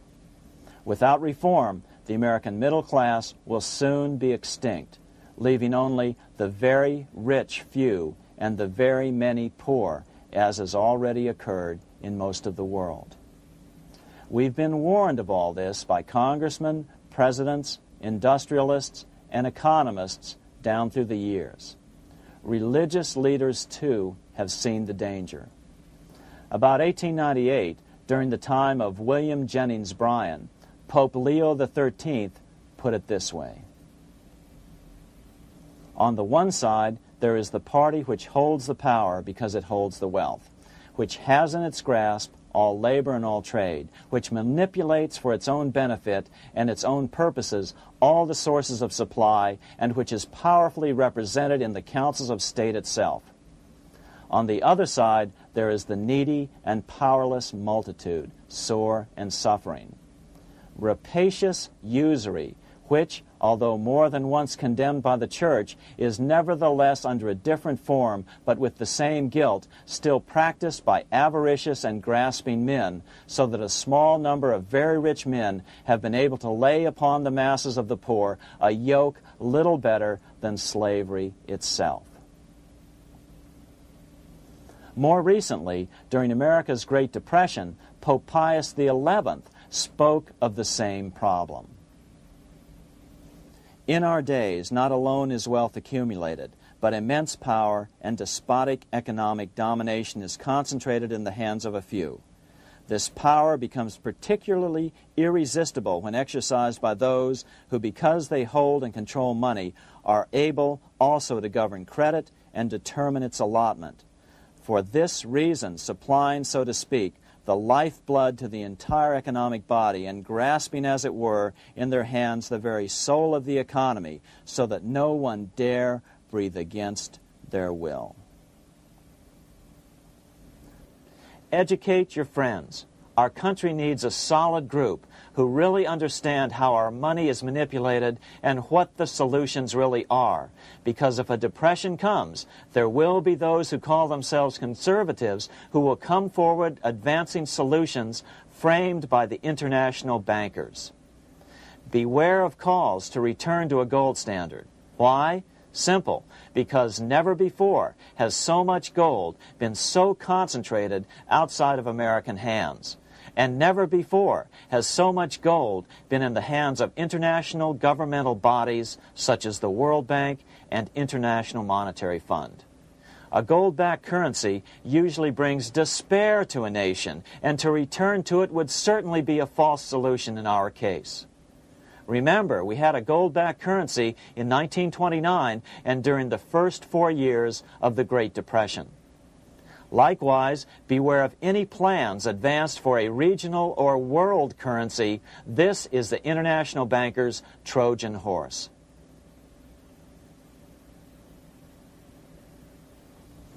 Educate your member of Congress. It only takes a few persuasive members to make the others pay attention. Most congressmen just don't understand the system. Some understand it, but are so influenced by bank PAC contributions that they ignore it, not realizing the gravity of their neglect. We hope we've made a valuable contribution to the national debate on monetary reform. It remains for each man to do his duty, consistent with his state in life. May God give us the light to help reform our nation and ourselves. We say ourselves because ultimately vast multitudes of men are going to be driven more and more to desperation by the accumulation of the world's wealth in fewer and fewer hands. Men will tend to become like their oppressors, selfish and greedy. Rather, let's keep in mind during this period of reform a warning not to lose sight of greater things, as Pope Pius XI put it. For what will it profit men that a more prudent distribution and use of riches make it possible for them to gain even the whole world, if thereby they suffer the loss of their own souls?